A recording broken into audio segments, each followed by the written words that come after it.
Hold on, guys. This is awkward. Got to bring the video up. Not sure why it's not there. And there we go. All right. Welcome, everyone, to Press X Podcast, episode 98. 98 episodes. Sorry about that little hiccup right there. I don't know. That just happens randomly sometimes when I start my streams. I'll double check it, triple check it. It's just like a little bug, little glitch, which is ironic because that's going to be something we talk about quite a bit over the course of this podcast episode. Bugs, glitches, game breaking or ruining, I don't know, issues. We'll talk all about that. Definitely got a lot to say. So yeah, thank you guys so much for waiting patiently as always. And I have to ask the chat right now. Because my buddy texted me and he's like, dude, your stream is not showing up in my feed at all. And I couldn't help but notice that, I track this every week. Fewer people, like way more than normal. There's always a natural fluctuation, but way more than normal. A lot less people were waiting for the podcast to start. And I'm just trying to figure out if there's something going on with YouTube or something, or if anybody else is having this type of issue. I don't know if, notifications aren't being sent out or if it's just not showing in some people's feeds. But I thought that was really interesting because, I couldn't help but notice like, oh, a lot less people waiting than normal. Maybe it's just a slow week or whatever. But I don't think it is. I think we got some pretty interesting topics. So saying showed up in your notifications, main suggestions. Well, good. Okay. Your stream starting soon screen doesn't show in my subscription videos, but it showed my home screen with random videos. That's so weird. I don't know why that happens.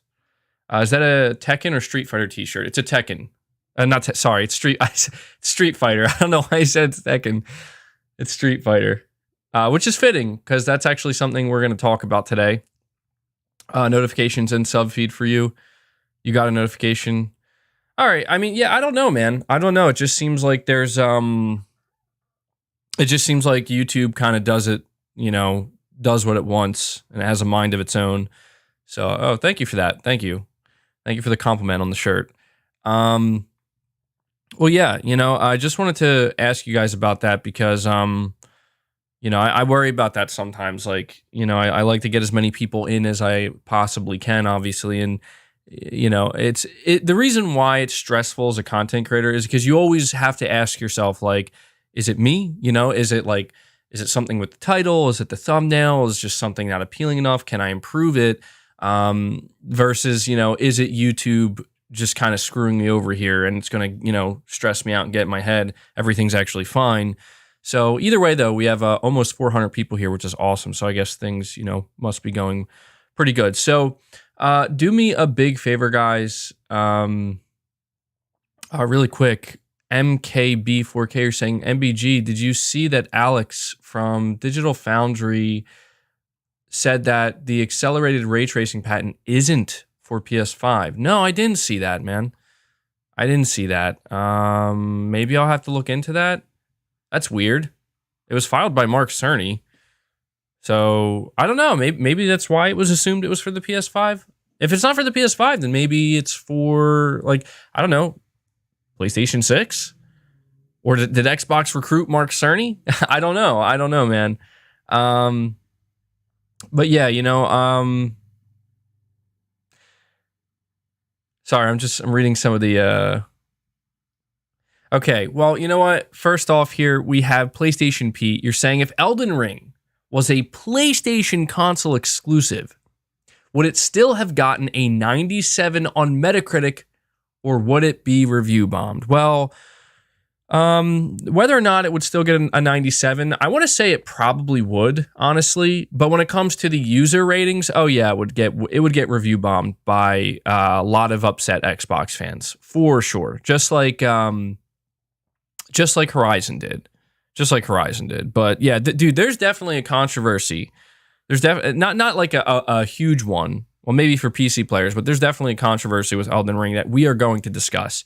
We're going to be talking a lot about Elden Ring and Horizon over the course of this podcast because there's a lot I have to say for sure. The Caped Crusader, thank you, buddy. You're saying I'm 75 hours. Wow, 75 hours, dude.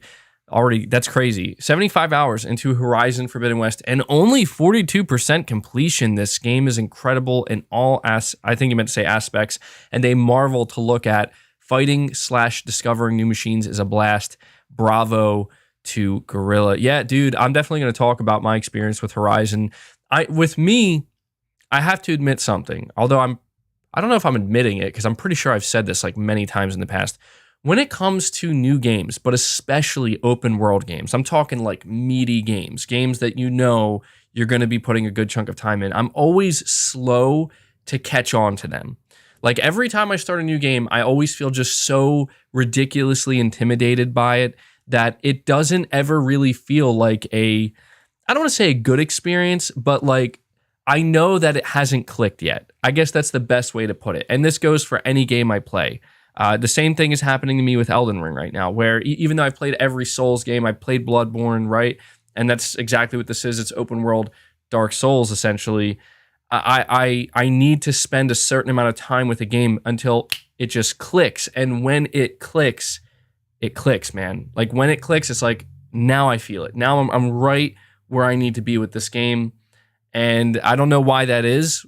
I don't know why it's that way with me, but with almost every new game I play, it's just like it takes a certain amount of time. Even when I was playing Sifu a week and a half ago, you know, when I first started playing it, it's like I'm really enjoying it, but I'm just struggling with it, man. Like really struggling with it. And then I just kind of hit that tipping point where it clicks.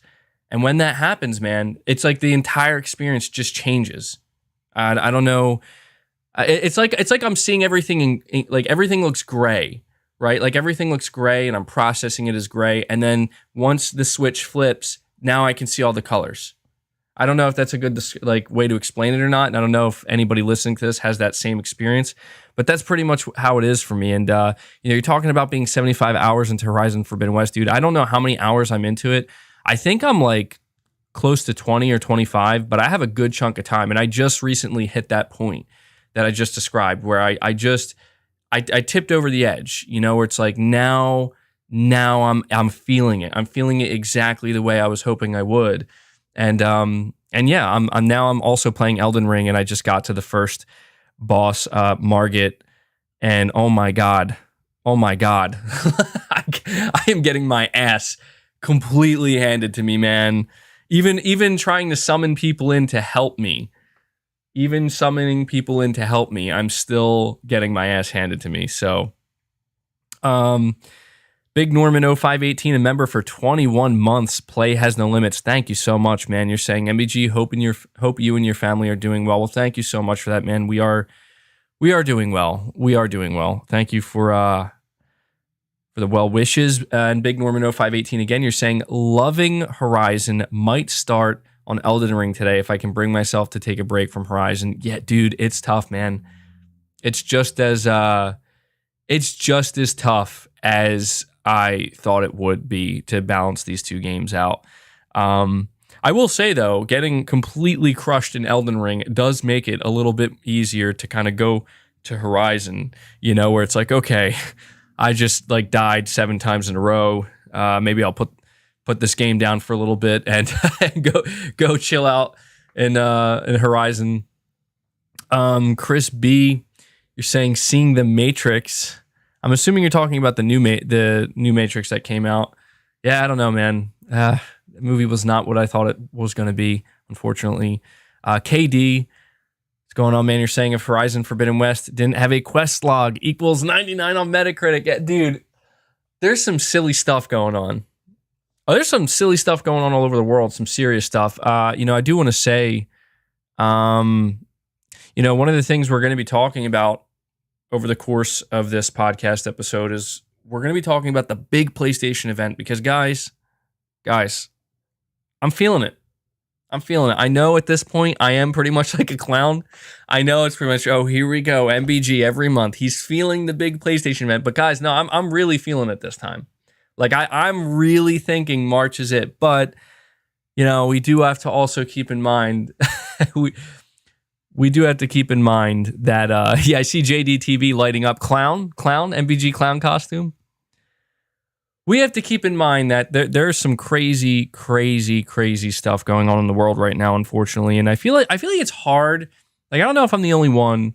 I feel like it's hard to sometimes just focus on everyday life and like the normal things you're doing when you know about some of the stuff that's going on in the world.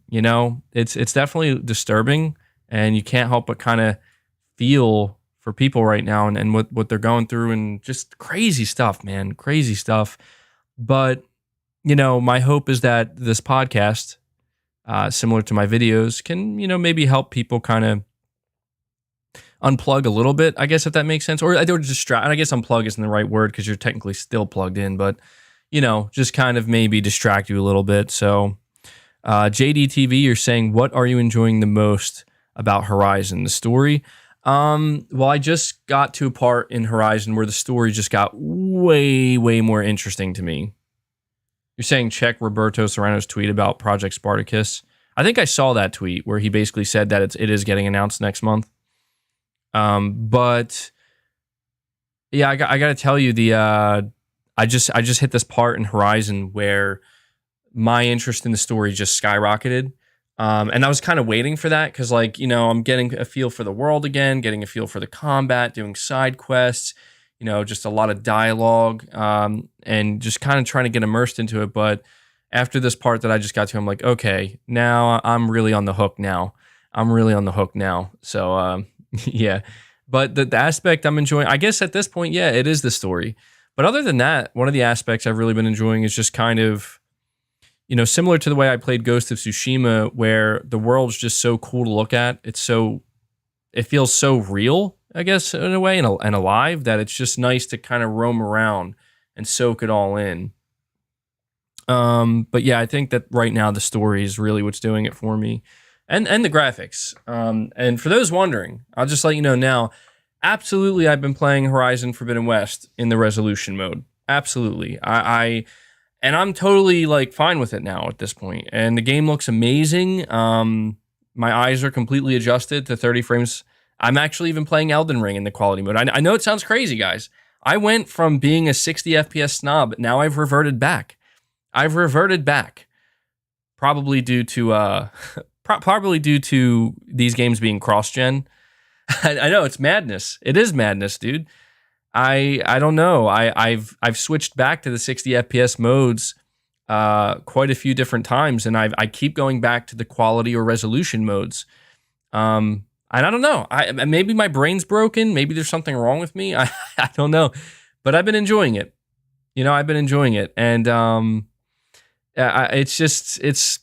hoping, my hope is that when we move on from cross-gen games, my hope is that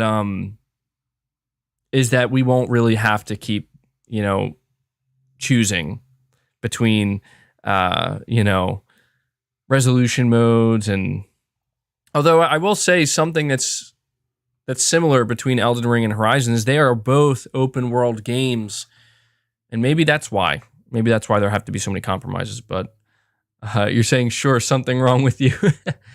Dude, I'm not the only one, man. See, there we go. Zanarkane Blitzer, nothing wrong with that quality mode. Dude, that's what I'm saying, bro. To each their own. People get crazy out here. They're like, what? You are an insane human being playing a game at 30 FPS when you have the option to play at 60? It's like, bro, nobody's saying you gotta play at 30, man.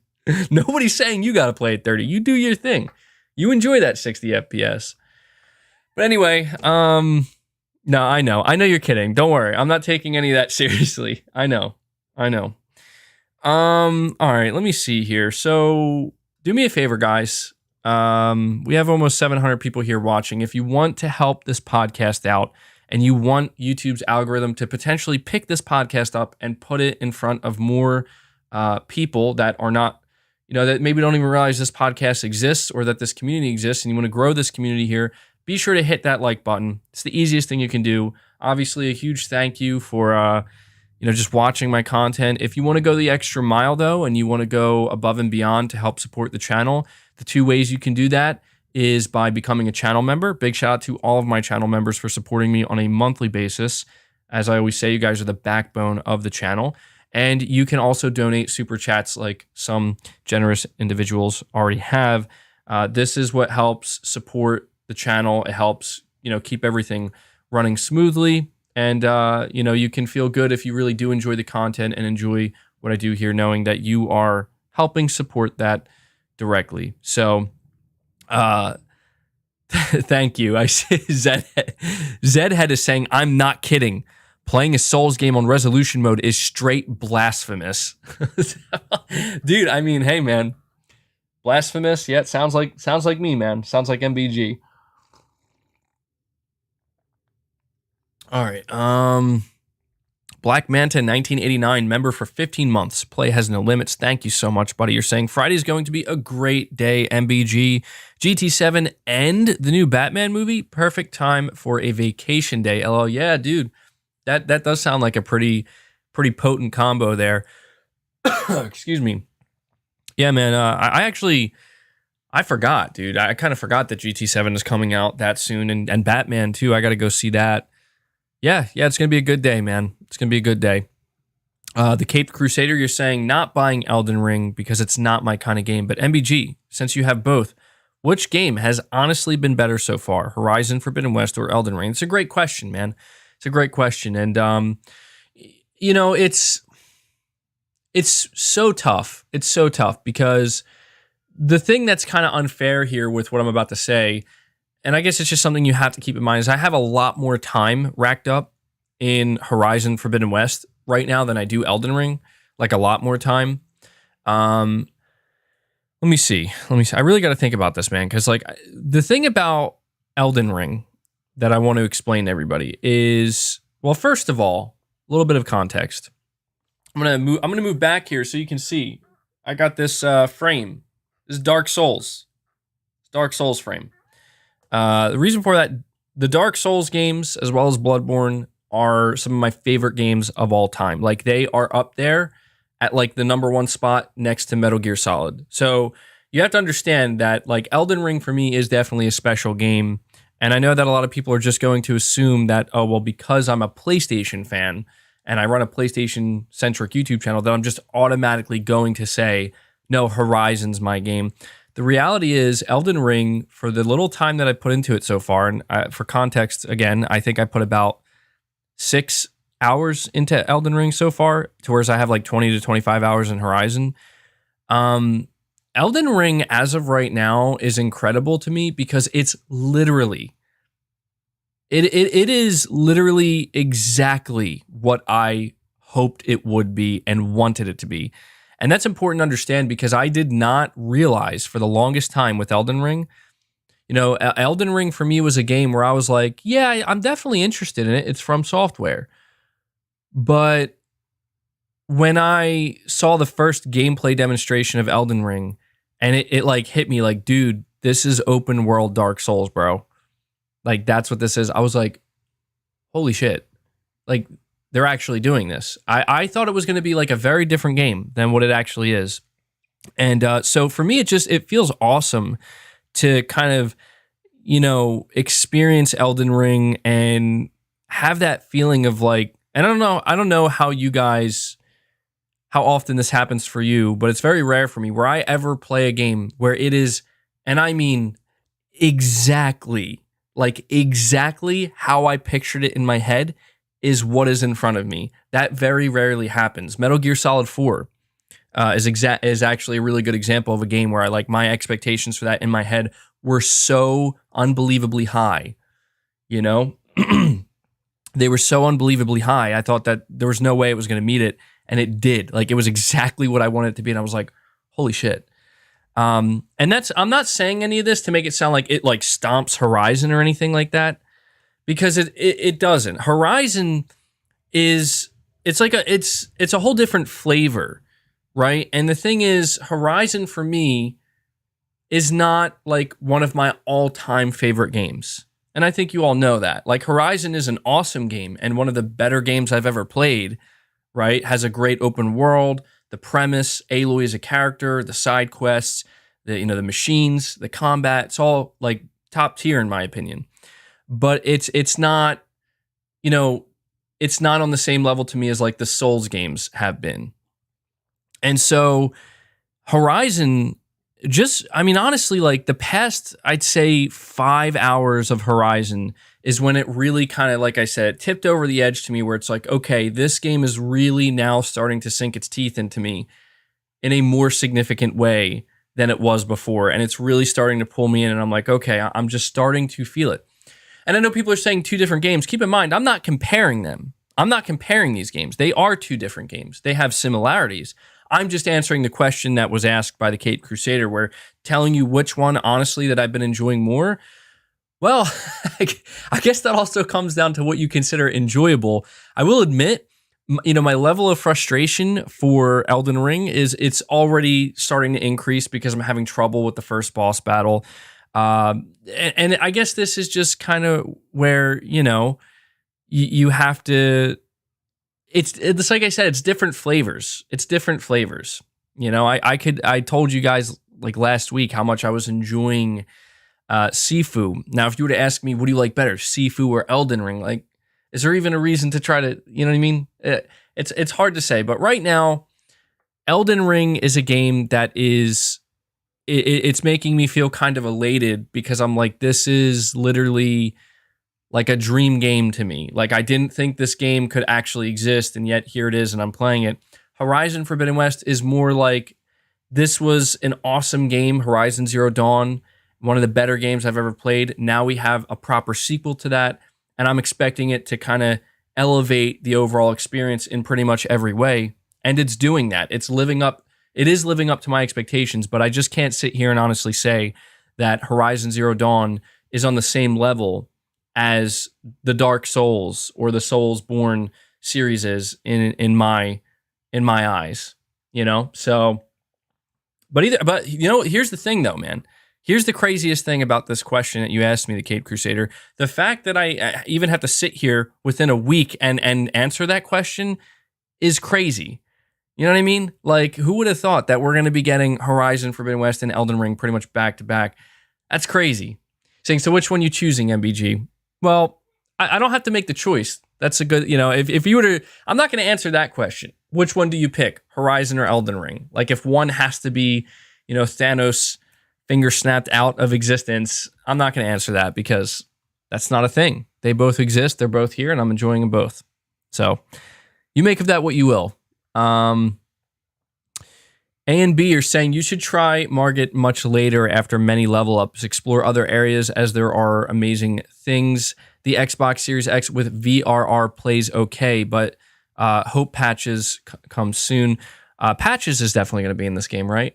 No, but yeah, so I was already kind of thinking of that. I got crushed so many times by Margit that I'm like, yeah, I think I'm going to have to go grind a little bit and explore. And I guess you're right. That kind of is what they want you to do. They want you to go explore the open world. They don't want you to play it like a linear game. So that does make sense. And you mentioned Xbox Series X with VRR. I can't promise that a rant is about to happen, but it might. It might. But I got something to say because I'm annoyed. I am annoyed at something. And I'm going to talk about it in just a second. Pragmatic cat. Okay, sorry. I'm like trying to read your name correctly. Member for 5 months. Play as No Limits Plus. I don't know what you're saying. I don't know. I don't speak this language. And I'm almost afraid that if I say it, I'm almost afraid that if I try to read it, I'm gonna end up saying something I shouldn't say. But it seems like you're saying something about my shirt, and there's a heart emoji. So I'm assuming you're saying you really like my shirt. You let me know if I got that correct or not. Saying he loved the shirt. Hopefully I got that. VRR is a good thing. Yes, it is. It is. So thank you for that. Rob, let me see. Rob, you're saying liking both Horizon Forbidden West and Elden Ring, and I'm not one for exclusives, but can't help but think that if Elden Ring, what Elden Ring would be like if they only had to make one version of it. Dude, I'm going to talk about that as well, man. I'm going to talk about that as well. Like, dude.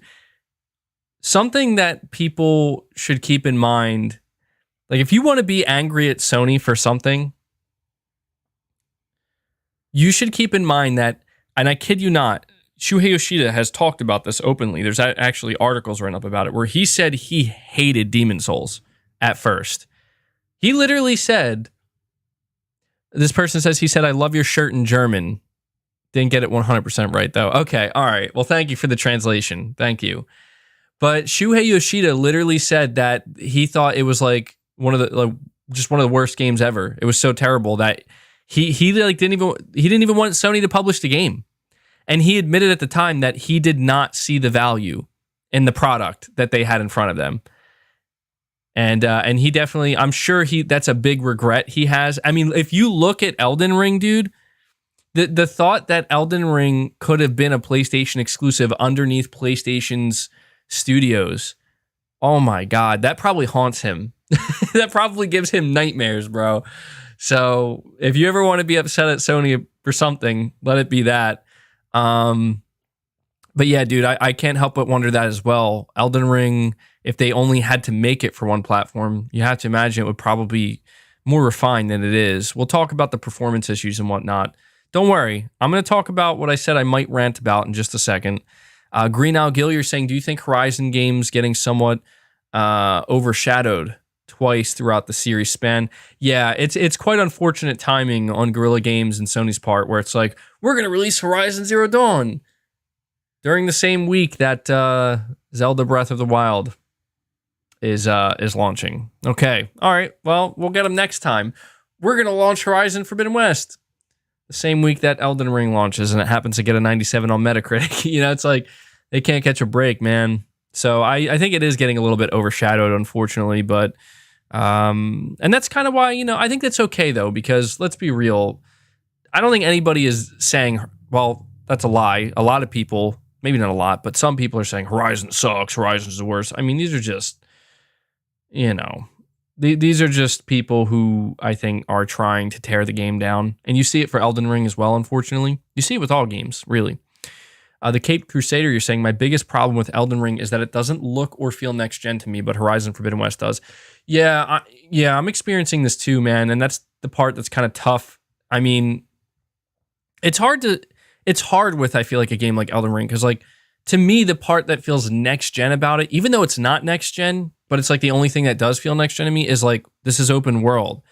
And, like, just experiencing something that From Software created that's open world, where, like, I'm not on a linear path. I can go anywhere. To me, that's what makes it feel fresh. But yeah, I get what you're saying, man. Like when I am playing, when I'm playing Horizon in the resolution mode, there's like, yeah, that like just things that are going on in that world and the way things look. I'm like, yeah, this feels definitely. I won't say the most next gen, because it doesn't feel the most next gen, but it feels more next gen. When you talk about next gen, I don't know, man. Demon Souls for me is still up there, bro. Demon Souls, like playing that game visually, I was like on another level. But also Ratchet and Clank. That's why I'm excited to see what Spider-Man 2 can do, or even God of War. MBG, did you see Andrea drama with Joe Miller? It is disgusting. I haven't. No, I'm not sure what's going on there. Let me see. Inspector Guru says, happy Sunday, MBG. What do you say to people who calls open world games like Horizon walking simulators? What do I say to people who call open world games like Horizon walking simulators? I say you're not playing the game. You're not playing the game. You don't know the game. You think you know the game. You don't. You're just did I see David Jaffe's rant on the quartering? No, dude, no, I'm not. Believe it or not, I'm like not following this drama stuff that's going on, man. I feel like I'm trying to avoid that as much as I can. So no, I can't say I have. But yeah, people who are saying stuff like that, they're just looking for a rise out of people, and they're gonna get it sometimes. But the reality is, anybody who has taken time to put at least some hours into Horizon, like I'd say probably 6 to 8 hours, there's no way, there's just no way they're going to turn around and be like, yeah, this is a walking simulator. Like you're literally playing the game wrong. Either that or you're just lying about playing the game. So yeah, these people, I mean, come on, that's the best they got. That's the best they got. It's a walking simulator. Come on, bro. Come on. Get out of here with that shit. Let me see. So thank you for that. All right, let me tell you guys. I'm gonna go on this little tangent just for a second here.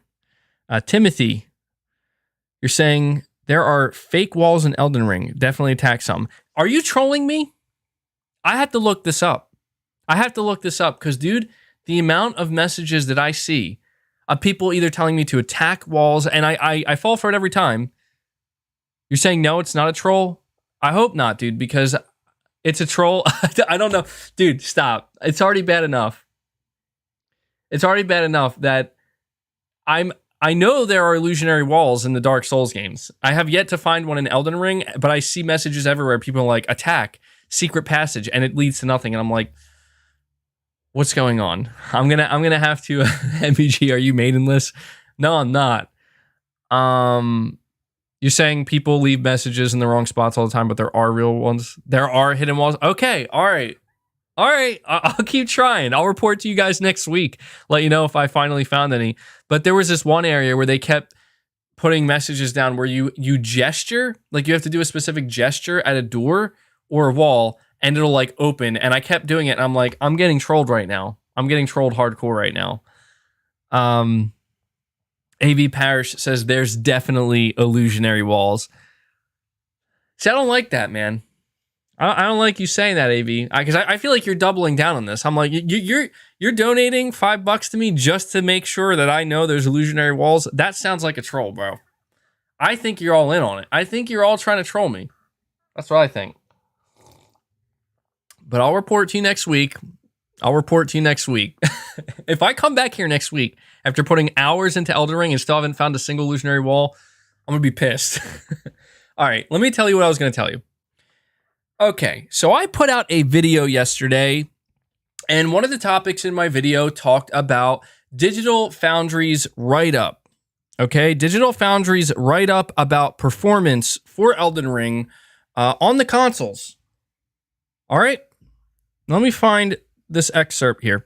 So, what I can't stand, people who say things that are just factually untrue.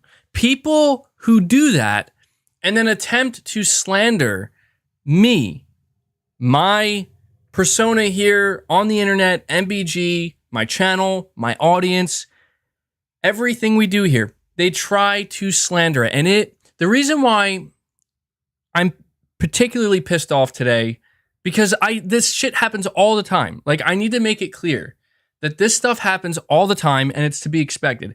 But what really gets me is when somebody can say something that is just simply not true. But if enough people upvote it or heart it or like it, suddenly it begins to look more true in the eyes of onlookers. And this is where I draw the line. You know, like, you can say some dumbass shit and I'm not going to care.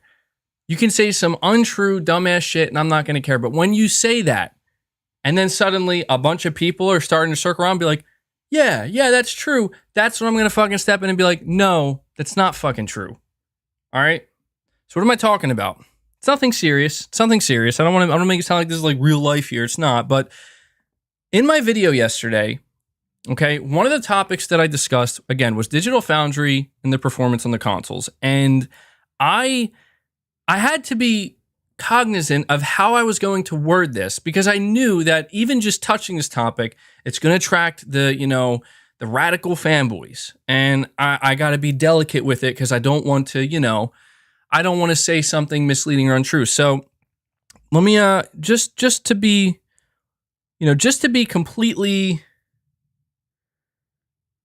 I just want to make sure I have everything straight here. I'm going to read it word for word what I type. All right. I typed out as a topic, Digital Foundry recommends PS5 backwards compatibility for Elden Ring over PS5 and Xbox Series X. Word for word, that's what I typed. Now, I understand that anybody reading that, it sounds a little bit confusing, like, what? You know, and I get that. It's because it is a little bit confusing. But you have to understand that I'm limited in the amount of text I can type these topics out on Twitter. So I thought that was the best way I could convey it. Okay? Somebody comes at me and they say, you couldn't be any more disingenuous if you tried. Digital Foundry recommends the Xbox Series X with VRR. And this is where I get pissed. For two reasons. You ready? One, first of all, don't be typing shit to me when you didn't watch my video. All right? If you watched my video, you would know I explicitly said, word for word, that Digital Foundry also recommends if you have a VRR compatible TV to play it that way because VRR helps. It's not perfect, but it helps. I literally said that. So not only do they reveal that they didn't watch the video, therefore they didn't listen to anything I said, but they're coming to conclusions and they're making them known and they're letting other people believe this shit.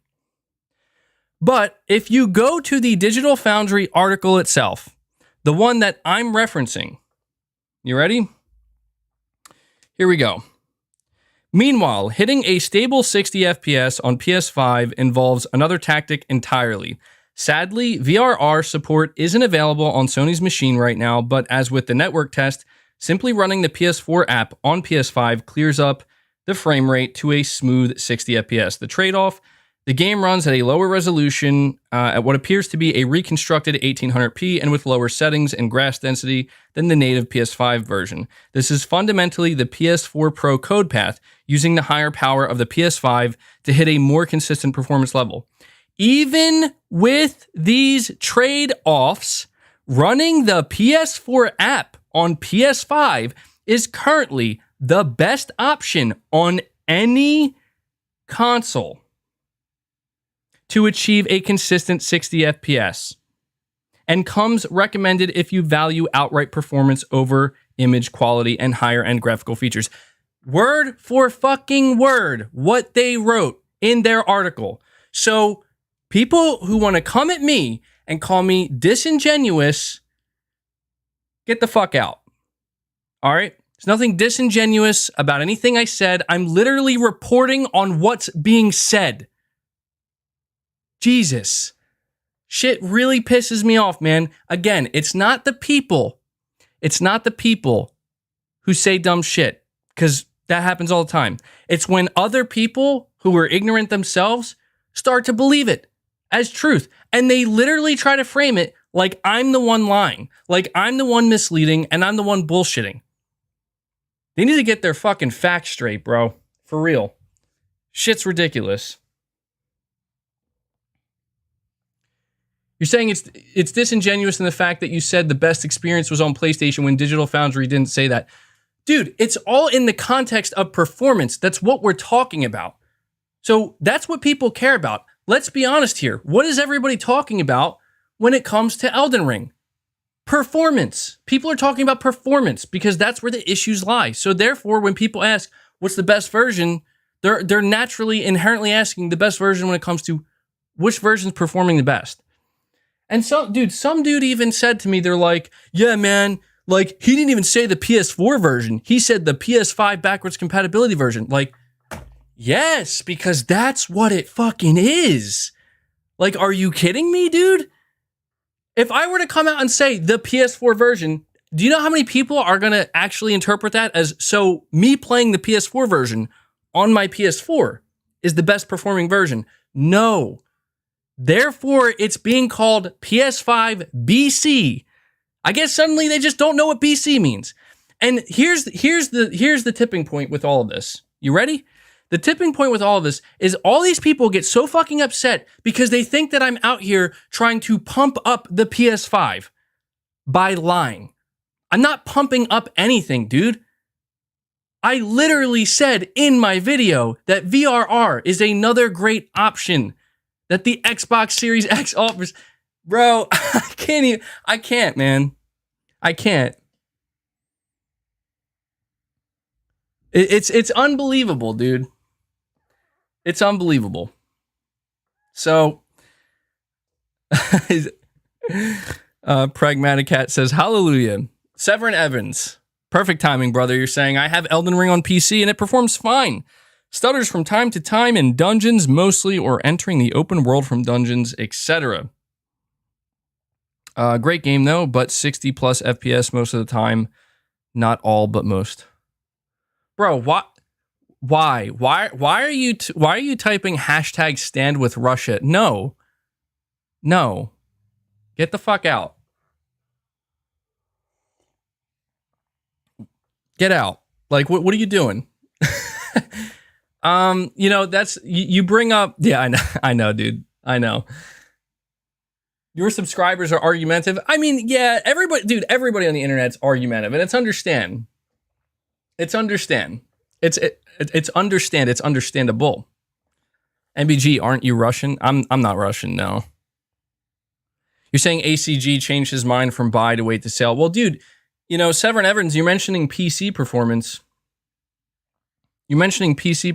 And look, if there's one thing that I've realized, just as I overreacted, maybe a lot, depends on how, look, you guys know. I'm over here. I know people are like, dude, you're wasting your time. You're getting so worked up. Come on, man. I know you guys like the rants. I know you guys like to see me get a little hot-headed.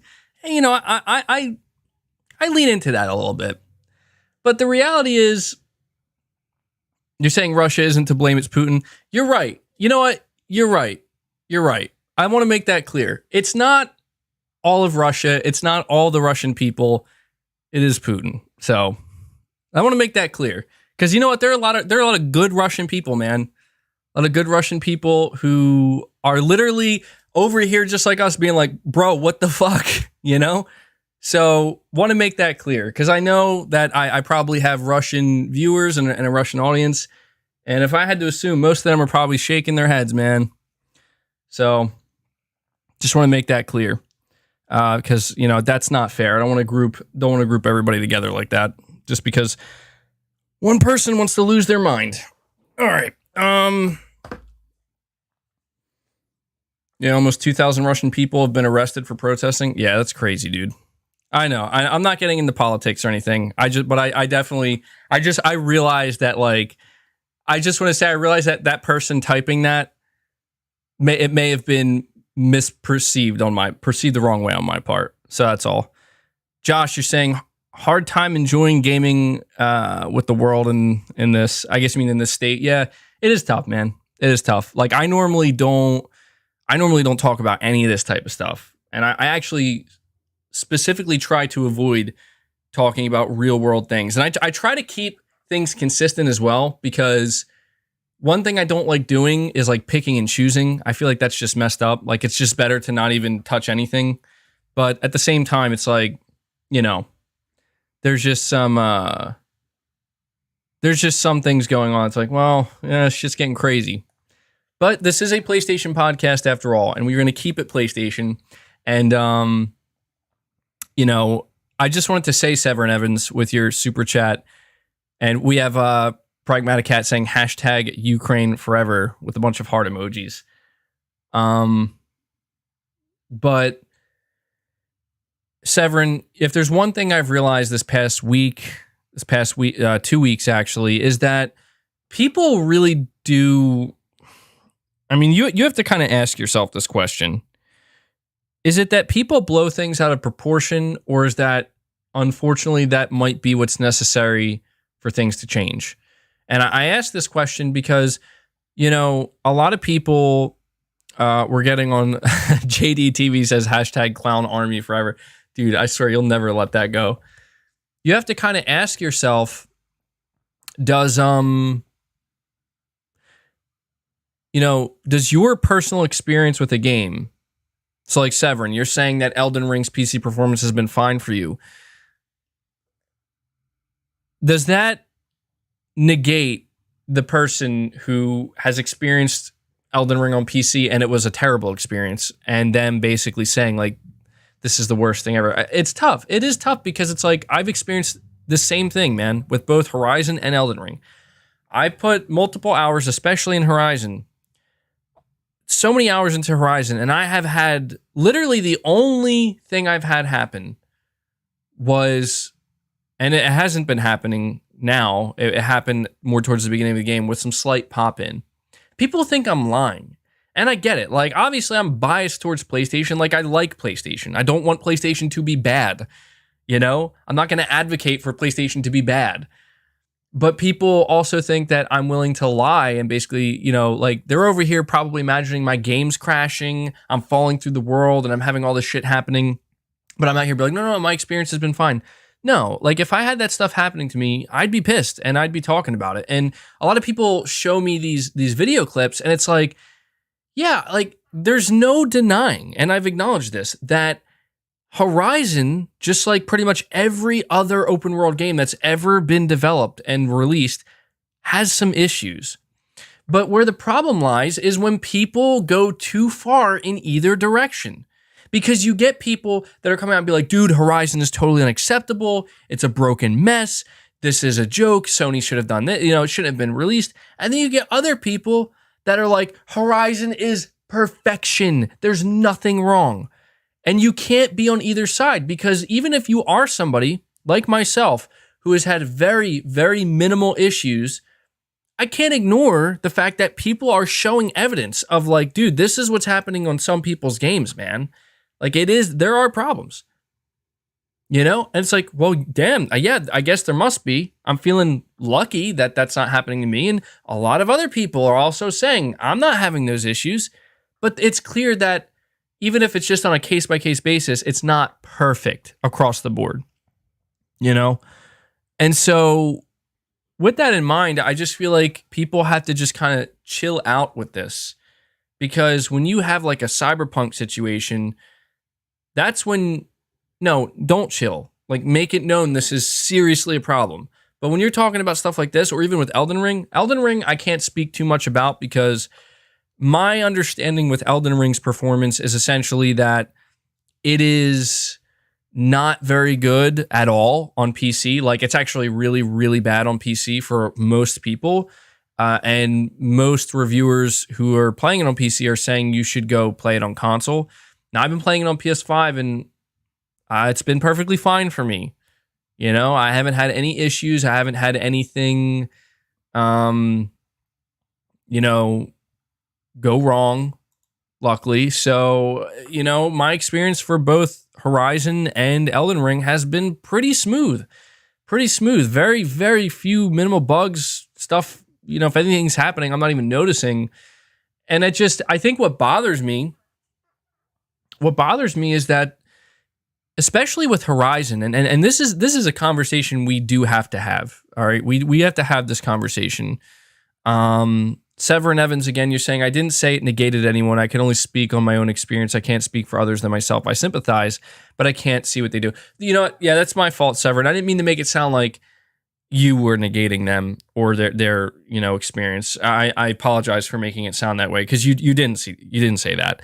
I guess I just mean, like, I'm speaking for, I guess you could say, I'm asking that question, I'm posing that question towards the myriad of people out there who are basically saying, no, it's perfect, you know, because those people are out there and you do see it. And, you know, you have to imagine that this is maybe just a response. It's like they need to be the antithesis of the weirdos out there that are screaming how Horizon is a horrific game that is terrible and broken, you know? I want to talk about this idea that, because this is something that a lot of people have been bringing up to me. Is there like some kind of unfair, I don't know if you would call it a bias. I don't know if it's a bias, but like the treatment between Horizon and Elden Ring just like hasn't been the same. And it's hard to say for sure.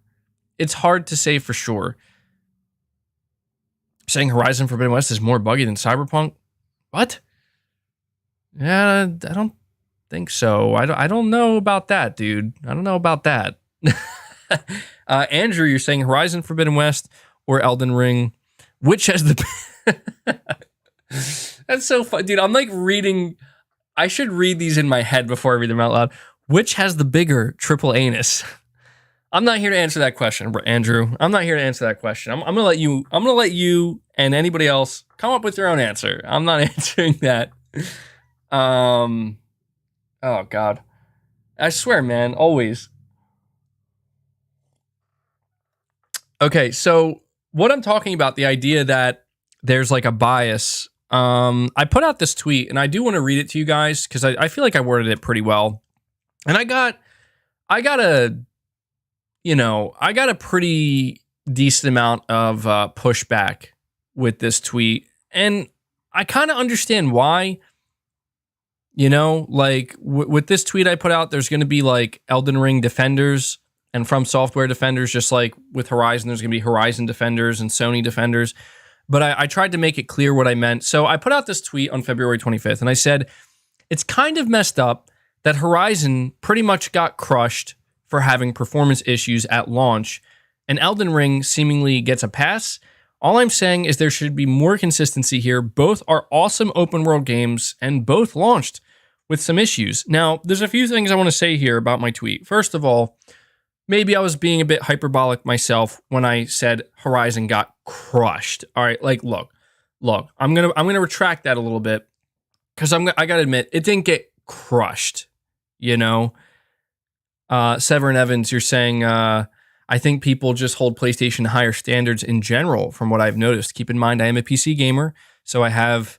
I think you meant to say you have no bias for PlayStation. Sorry, because all right, yeah, I get what you're saying, man. No, I believe you. I know it's.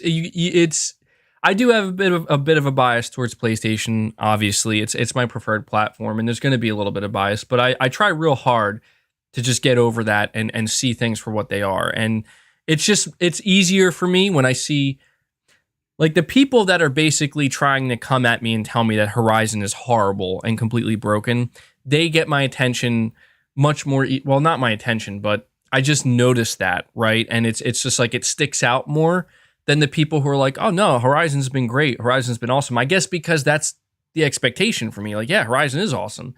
And when I see people kind of like coming out here and be like, no, it's it's pretty messed up, bro. It's broken. I gotta like kind of come out and be like, whoa, no, it's not.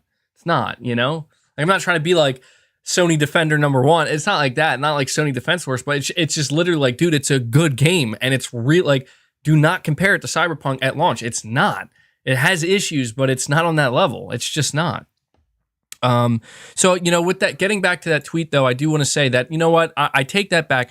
Horizon didn't get crushed. That sounds a bit too much, but it definitely got its fair share of flack. And I think the thing that confused people here, because the biggest thing that people pointed out with this tweet is like, bro, have you looked at the Steam reviews? Have you been listening to the community? The community has absolutely been calling out From Software out on this. And I feel bad because like I didn't make it clear in that tweet, and I tried to with tweets underneath it, that I was referring to like the review process and the media and the people who are responsible for conveying these types of things. You know what I mean? For example, when I watched like SkillUp's, I did not watch his Elden. I don't think I watched his Elden Ring review, or if I did, I didn't finish it. But I watched SkillUp's review of Horizon, and he made it clear, and I think ACG did too, that like Horizon's kind of buggy, guys. Like it's kind of buggy. And it's like, that's good. Like, if you're experiencing bugs and you're experiencing issues, it's your job to convey that and let people know so they know what they're walking into and they know what to expect. And also so Guerrilla and the studios know that they have to sort this out and fix some of these issues, right? And yeah, you're right. Horizon's sitting at like an 89 or an 88 on Metacritic, so it's not like it got crushed. But there's no doubt, in my opinion, that you can tell that it had an impact on the review process. And essentially, there are people who may have taken a point or two off of their scores due to the bugginess of the game and some of the issues that were there. And I feel like when you look at Elden Ring, it's like, if Elden Ring is as bad performance-wise as everybody's making it sound, and especially on PC, how the hell is it sitting at a 97? Like, from a game perspective, like just raw, like assuming there's no issues, assuming there are no bugs, it launched great. It launched perfect. Oh yeah, I believe that wholeheartedly. I'm excited for From Software. 97 on Metacritic. Holy shit. That's crazy. That's awesome. And that excites me because I want to play the game, But it just was kind of strange to me. And you know what people are saying? people are kind of responding where they're like, dude, it's just because Elden Ring is a better game than Horizon. And I'm like, well, that's where this conversation kind of just gets completely derailed, because that is just purely subjective. And then if you kind of want to dive into the nature of reviews themselves, well, reviews themselves are subjective. So does that mean that people's tolerance levels for bugs and issues are also subjective? I guess the answer to that has to be yes, because I don't know what else to say at this point, other than, I'm not going to sit here and say that it's unfair that Horizon's sitting at like an 80. Like, I know people like, they bring it, oh, you're crying about a Metacritic score. It's not about that, man. It's about consistency. That's all it's about. Because I'm playing both games, man. And I'm just going to put it like this. If you want to tell me that Elden Ring is a 97, which I agree with. For the little time I played Elden Ring, I'm like, yeah, this game's going to be special. It's awesome. At the very least, I think Horizon is a 90 or a 91, man. I'm just saying, like, from everything I played so far, I'm like, look, I'm not saying Horizon needs to be a 95 or a 98. I'm not saying that, but it's just, for me personally, my experience, if I had to rate Horizon, granted I haven't finished it, everything jammed together, it's at the very minimum for me a 9 out of 10. But I'd even go as far as say it's a 91 or 92, because it's a quality game, man. Like, it's a quality game. And I could understand that if somebody, like, let's say my experience was a bad one, where I'm like, dude, my game's crashing, I'm falling through the world, like every hour there's like something going wrong. If that was my experience, then I would probably be out here raging a little bit, being like, dude, what the F is going on? Why is my experience like this? Why does this game feel unfinished and unpolished? And that's why I'm not trying to argue or, invalidate anybody who has these complaints.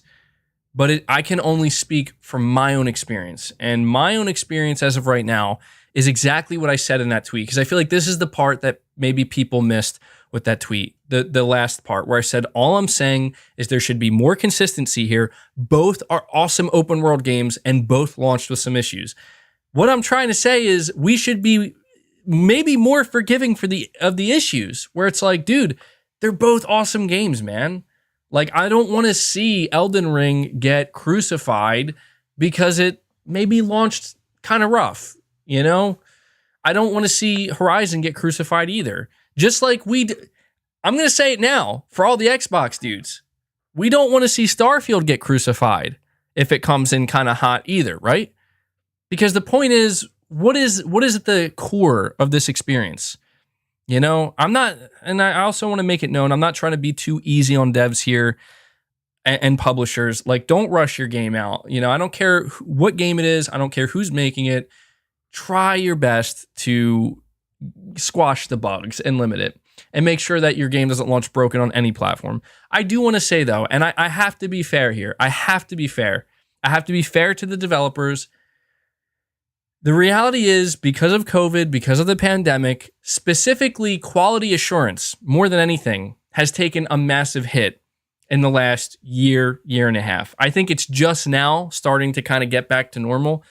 So, games that have, especially big open world games that are prone to having a lot of bugs that need squashing, if these are games where the QA aspect of development was greatly affected, I can understand that. I'm not saying they get like a full-blown pass, but I get that it's like, look, what are you going to do? It's a global pandemic, and you know what I'm saying? So I just kind of want to make sure that's acknowledged as well, because I'm not saying it's like a be-all, end-all excuse. It's not.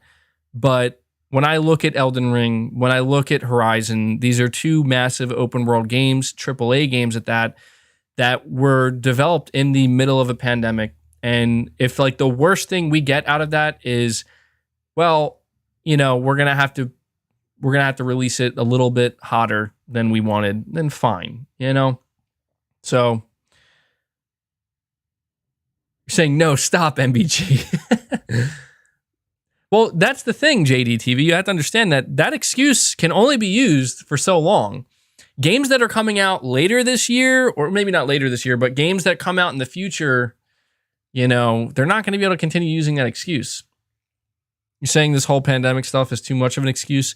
Well, I just want to say, well, JDTV, here's the thing. I'm going to get to these super chats. I just want to say, man, that neither Guerrilla Games, as far as I'm aware, tell me if I'm wrong, neither Guerrilla Games nor From Software have used that as an excuse.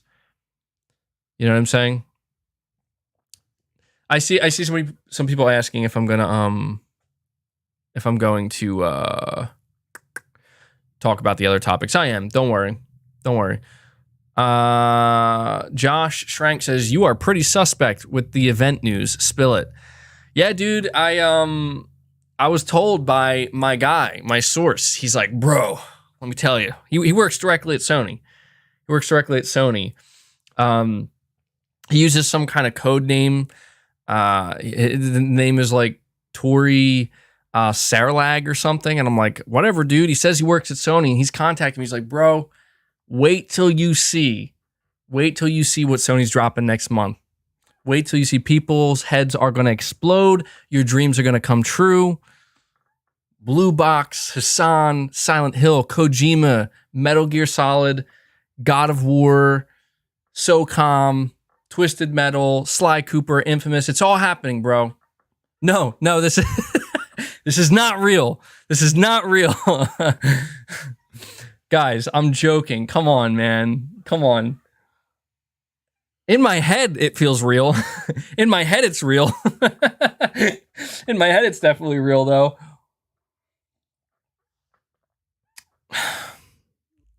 You can't play like that, MBG. Dude, somebody's like, clip that. If you do clip it, please clip the last part where I made it clear it's not real. Tori Sarlog. It must be Jeff Ross. But plenty of people won't get the joke. Well, for those, maybe, look, I understand how maybe that's Bori Karlog. I feel like that was too obvious if I said that. Devil Shooter says clipped. Verified leaker, MBG. MBG's the new insider. No, but in all seriousness, I know a lot of you guys are eager to, talk about the event. And I do have things to say about it. Not that I truthfully, I don't know anything. I wish I did. I don't know if I wish I did, but I have thought about like trying to get some of my own contacts and my own sources. But the reason why I don't want to do that is just because the nature of how badly it can go. You know what I mean? Like I'll put it to you this way. If I were to ever get my own sources or hear things, I'm not going to ever talk about it. Like, I'm not going to make a video being like, this is what my source told me. I'm going to keep it to myself, at least for a while, to see if they're correct or not. You know what I mean? Because I would want that source to prove themselves before I go out there and tell people. And if they were to prove themselves to be a legitimate source, then yeah, I would probably feel confident enough to start talking about it. But I just kind of, I don't know. I just kind of avoid that because there are already people who are insiders who have these sources. And, when they're willing to share information, I will cover that in the hopes that, their information is legitimate. So we'll talk about that in just a minute. Space D, you're saying, I think Guerrilla Games has this stigma. Their games had always been really good looking, but they always lack something like the Killzone games. I mean, it's hard to say exactly, man, because for me, it's not that Horizon lacks anything. Again, like my biggest issue with Horizon, and it's a similar issue that I have with almost all big games, almost all games in general.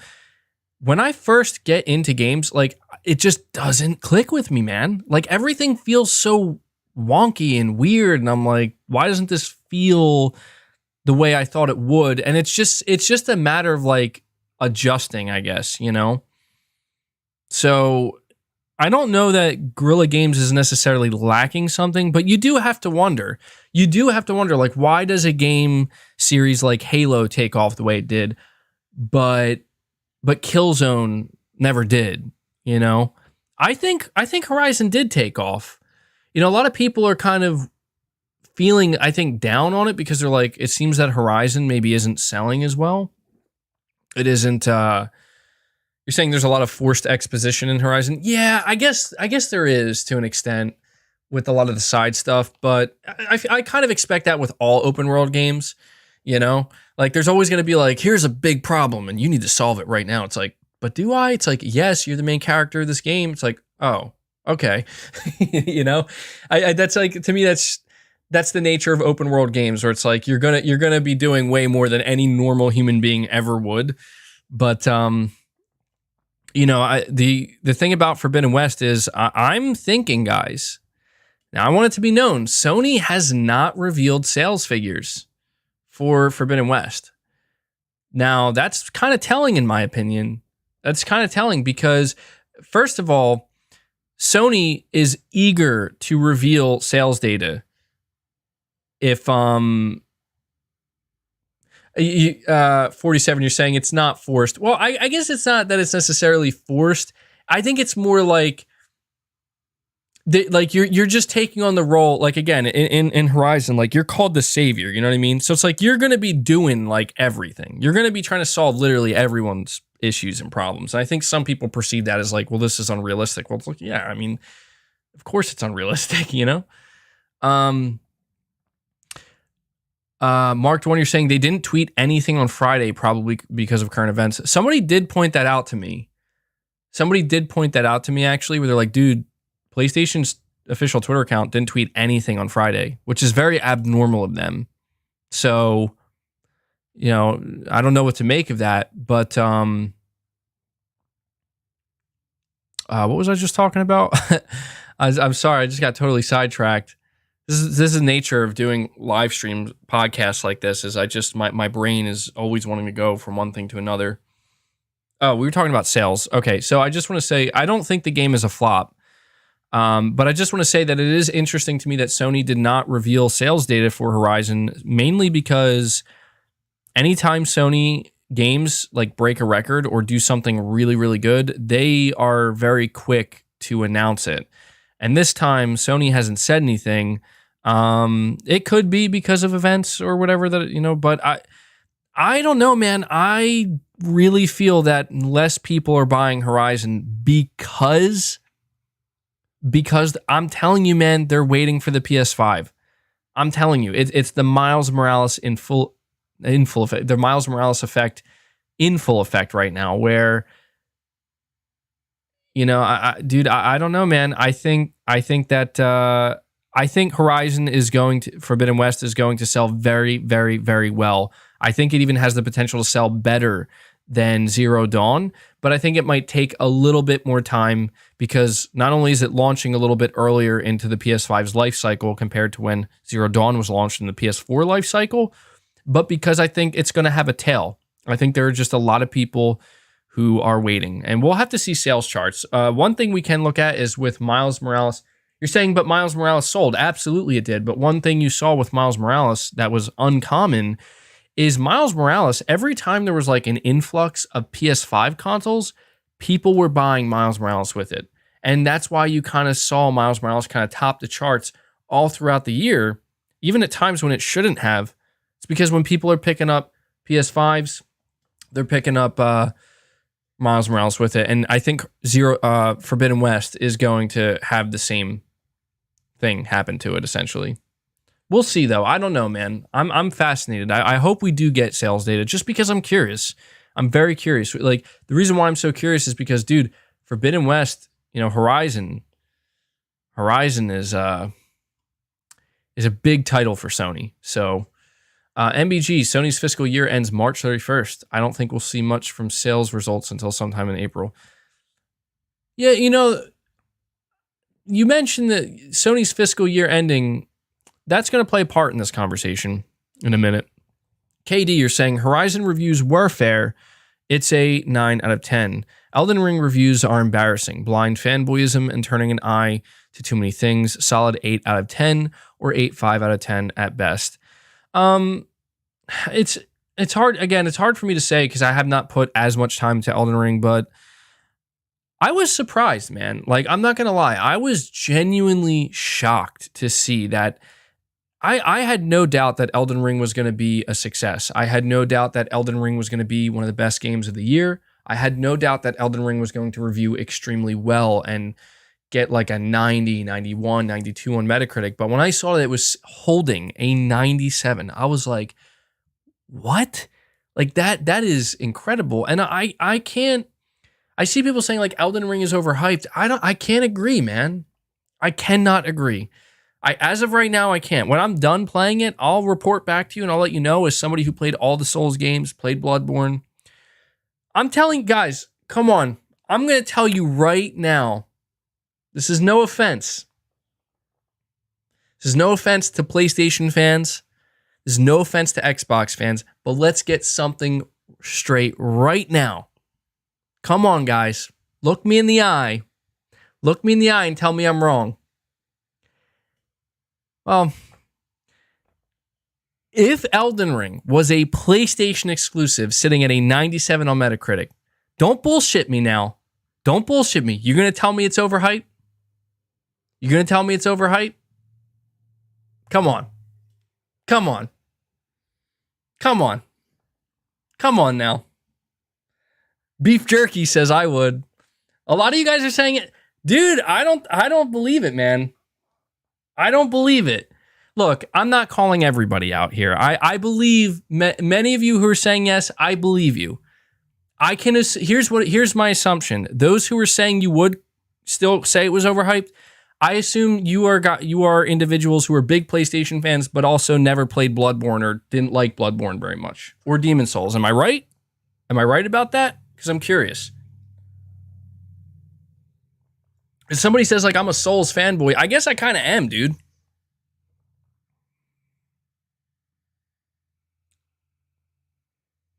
I'm just curious to see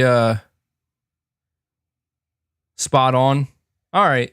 Because, you know, I do want to say something too. Like, there are a lot of people, not just PlayStation fans, but inherently, I guess they have to be fans of PlayStation to an extent. But dude, people love Bloodborne. And I think sometimes it's easy to forget that not every PlayStation fan actually likes Bloodborne. And I guess I become blind to that because I am a Souls fanboy. I can't lie. I am, just like I am for Metal Gear Solid, man. Like my natural instinctive assumption is everybody loves this game, right? Everybody loves From Software. Everybody loves Dark Souls and Bloodborne. So yeah, you can at least admit this to me though, right? For all the PlayStation fans who are saying that Elden Ring's overhyped, you can at least admit this to me. If Elden Ring wasn't exclusive, you could probably admit it's overhyped. But you'd still be flexing that. You'd still be flexing that 97. You'd still be proud of it. Which I think is okay. And that's the thing, is like, I feel like, you talk about Elden Ring reviews being embarrassing. I don't know, man. I don't know. It's a phenomenon. It happens, you know? It's like, there's a lot of people, believe it or not, guys, I'm just having this conversation because I've seen it. I've seen it all the time. I still see it all the time. A lot of people saying like, dude, God of War 2018, overhyped, man. The Last of Us, overhyped. Horizon, overhyped. And I'm like, I mean, come on, guys. Like, this is where it's... I guess the reason why I'm saying that is because the arguments that I feel like certain people are going to make about, well, let me tell you why God of War isn't overhyped. Let me tell you why The Last of Us isn't overhyped. You have to understand that a lot of people who are, talking about Elden Ring being one of the best games they ever played, they feel the same way about that game that you probably feel about one of those games that other people are saying are overhyped. And I feel like if you can kind of get your mind into that zone, it makes it easier to kind of understand, like, okay. But again, we are talking about the review process, and the review process is supposed to have a certain level of integrity. And so, I guess all I'm saying, KD, you're talking about, you said that Horizon reviews were fair. Let me ask you this. So you're saying the Horizon reviews were fair. It's a 9 out of 10. Elden Ring reviews are embarrassing. And the reason why you're saying they're embarrassing is because of the blind fanboyism and people turning away from too many of the negatives. So you're basically saying that Elden Ring should be knocked down a bit. You're saying an 8 or an 8.5, or maybe, I guess we could even say like a 9 out of 10 next to Horizon. Do you see it the other way, though? Do you see it where it's like, well, if they're willing to turn a blind eye to like some of the issues, or maybe even many of the issues that Elden Ring presents, and say, dude, this game's like a 9.5, 10 out of 10, even with the issues, you know, do you think that maybe reviewers should be more willing to do that for a game like Horizon as well?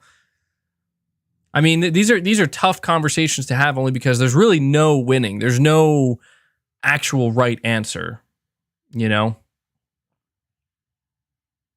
Yeah, there. Hanzo says it. Hanzo got it. Opinions. Yeah, that's all we have, really. Severin Evans, you're saying, I wouldn't say it got crushed. That is a bit hyperbolic. I will say, though, the timing was not really in their favor on this one. Wrong place, wrong time. I agree. If Horizon and Elden Ring were separated, this probably wouldn't even be a conversation we were having. I'm making up words, guys. Oh, boy, I got to drink some of my body armor, bro. I'm making up words. That's how you know. And we're not even an hour and a half into the podcast. MBG's making up words. Remember, come on, man. Remember, Days Gone media is bias. Ultimately, you know, I find myself in a precarious situation because I'm not sponsored by Body Armor, by the way. I mean, hey, if I can get a sponsorship, that'd be great. Body Armor, or if anybody who works there, if you're listening, hook me up. What flavor? I have the orange mango right now. Not my favorite flavor, but I enjoy it. I like all the flavors, really. Saying Kobe is proud of me. So, you know, I'm in a precarious situation. The reason why I say this is because the conclusion I come to every time we talk about this stuff is simple. None of it matters. At least it shouldn't. That's the conclusion I come to. And you guys know me. Like, I always come. I'm gonna get to, I always come to these conclusions. I gotta get to these super chats. I always come to these conclusions that it doesn't matter. Like, who cares? You know? Like, just do your thing, man. If you think Elden Ring is a 10 out of 10 and you're hyped to see it getting reviewed so well, dude, go love that game, man. Don't let anyone or anything stop you. If you're somebody who was excited and you see that apparently it's doing bad on PC, and suddenly you're like, well, I'm not buying it, not playing on PC, it seems like it's not ready, then don't, you know? If you're somebody who thinks Horizon is trash, then don't play it. Nobody's putting a gun in your head and making you play it. Why even talk about it? If you are excited for Horizon and you think it looks good, and maybe you are aware of some of the issues, but you're like, it's not a big deal, I doubt it's going to ruin my experience, then go enjoy yourself. Now, the reason why I say I'm in a precarious position is because even though I say these things, you guys know I got to be part of the conversation. Even if that's the ultimate conclusion I come to. And a lot of people say, oh, you're hypocritical. It's not that I'm hypocritical, man. It's just that it's hard for me to completely remove myself from these conversations. You know, I may come to the same conclusions more often than not, but, you know, for the sake of my channel and content, and I know what you guys want me to talk, you want to hear my thoughts on these things, I'm going to talk about it, and I'm going to give my thoughts and my opinions on it. But at the end of the day, you know, see, somebody, James, says Crossfire X, 10 out of 10. Bro, if that's really how you feel and you think Crossfire X is a 10 out of 10, dude, more power to you. Have fun, bro. Don't let me stop you. Don't let anybody stop you. You know, that's just how it is. That's how it is. That's how it should be for everybody. All right, I really got to get to these super chats now. So let's start banging them out. KD, you're saying just wait till you see where the story goes in Horizon Forbidden West, dude. Yeah, I'm beginning to realize that. Okay, this is going places, because I gotta admit, the first couple hours of Horizon, I'm like, the story's not really grabbing me. You know, it just feels like a refresher, and I guess that's exactly what it was supposed to be, because now it's starting to heat up, and I'm like, okay, you have my attention. Darren, you're saying reviewers spent 60 plus hours in Elden Ring and loved it. Many reviewers said Horizon Forbidden West got repetitive with bad story. That's why one got a 97 and one got an 88. I mean, what you're saying is logical, of course, and I don't know. Did many reviewers say that about Horizon Forbidden West? Dude, I gotta be real right now, though. I gotta be real right now. Like, the idea of repetition in a game to me is bullshit. I feel like if you are, it has to be more nuanced. It's like every single game is literally based off of repetition, but there's two kinds of repetition. There's the repetition that feels unrewarding and unsatisfying and makes you feel like I don't want to keep doing this. It's just too repetitive. And then there's a type of repetition that is done. It basically makes you unaware that you're just repeating the same thing over and over again. You know, it kind of disguises it, and that's how I see it. And so I don't know, man. Horizon, it doesn't feel very repetitious to me. I mean, you could say the same thing about Elden Ring, though, bro. Like, Elden Ring is just like any other From Software game where it's like, you know, make your way from point A to point B. Well, it's open world, but nonetheless, fight some smaller enemies, struggle through those smaller enemies, get better at it, master those smaller enemies, get to the boss battle, get crushed by the boss battle, master the boss battle, rinse and repeat. That is the formula, man. And it works. So I guess it's almost like, if you want to kind of argue, maybe at the end of the day, reviewers like the Souls Ring, whatever you want to call it, formula better than the Horizon formula, I think that's an argument that can be made. But all games are repetitive, you know? Most games you play are just the same 10 seconds, the same 10-second loop, just disguised well. Yeah, the bad games, the games that are considered bad are the ones that can't disguise that, you know, where it just feels bad. You know the loop's there. Darkborn, you're saying, not to get you on Blue Box, but I think Nick said that we will see something from them very soon, and another leaked. Agreed. It's possible this time. You're gonna have to give me some more context, Darkborn. Did Special Nick say that? Dude, all right. I'm not going on the Blue Box thing. I'm not. But I am gonna say one thing. All right. Blue Box, the last we heard from Blue Box, and I don't know if this is still true. I haven't really looked into it. So he says, please, God, no. No, don't say it, please. It'll be quick. It's so funny to see the chat because there are people that are like, yes, he's talking about Blue Box. And then there are other people that are like, oh, God, please, God, no. I just want to say this. The last thing I heard from Blue Box, and correct me if I'm wrong if it changed, but they said that their prologue, or whatever they called it, their prologue was set to release, or they're aiming for Q1 2022. All right. Well, if I'm not mistaken, are we not in Q1 2022? Q1 2022, if I'm not mistaken, ends on April 1st or the last day of March, which also happens to line up with Sony's, you know, the end of the fiscal year for Sony. I'm just saying, man. Apparently, they're both going to kind of converge at the same time.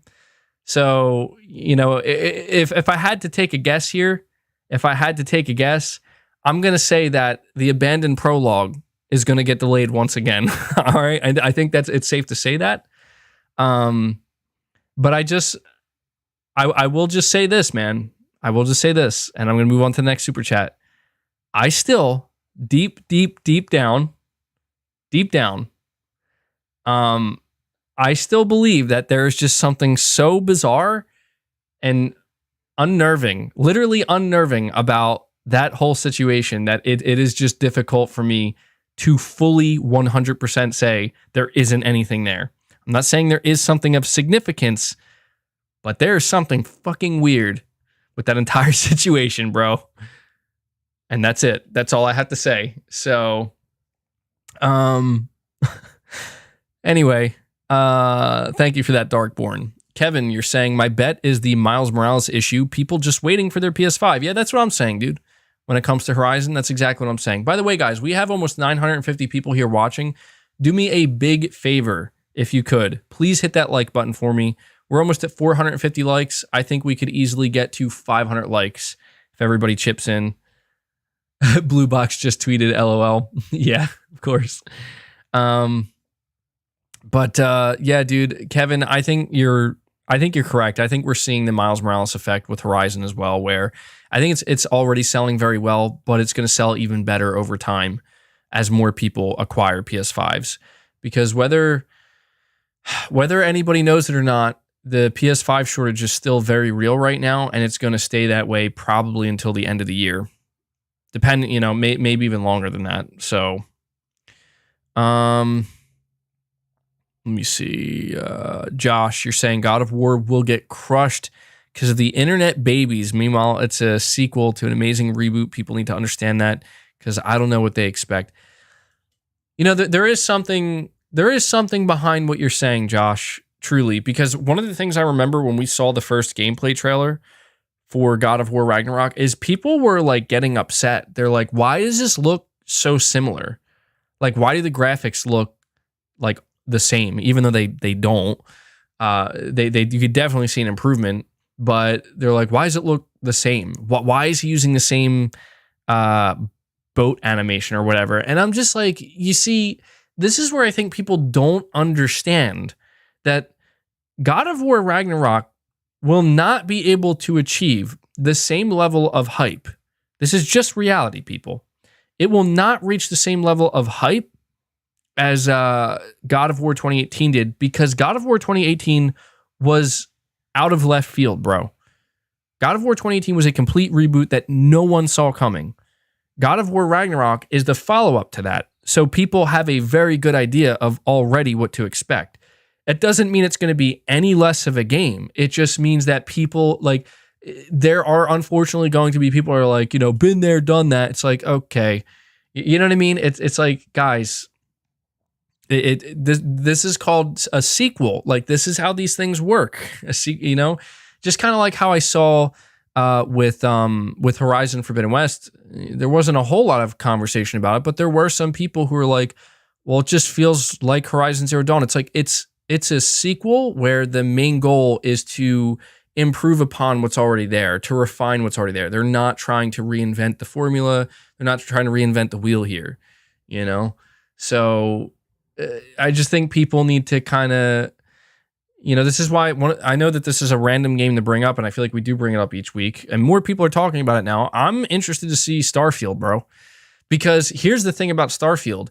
Starfield sounds like it's going to be the exact same formula that has worked for Bethesda pretty much since forever, since Oblivion, and they just have this formula that works. It just works, and I just hope people keep that same energy. That's all I'm saying, because it's like Starfield. It has the potential, I think, to be a game changer, but we don't know. You're saying it's a new engine?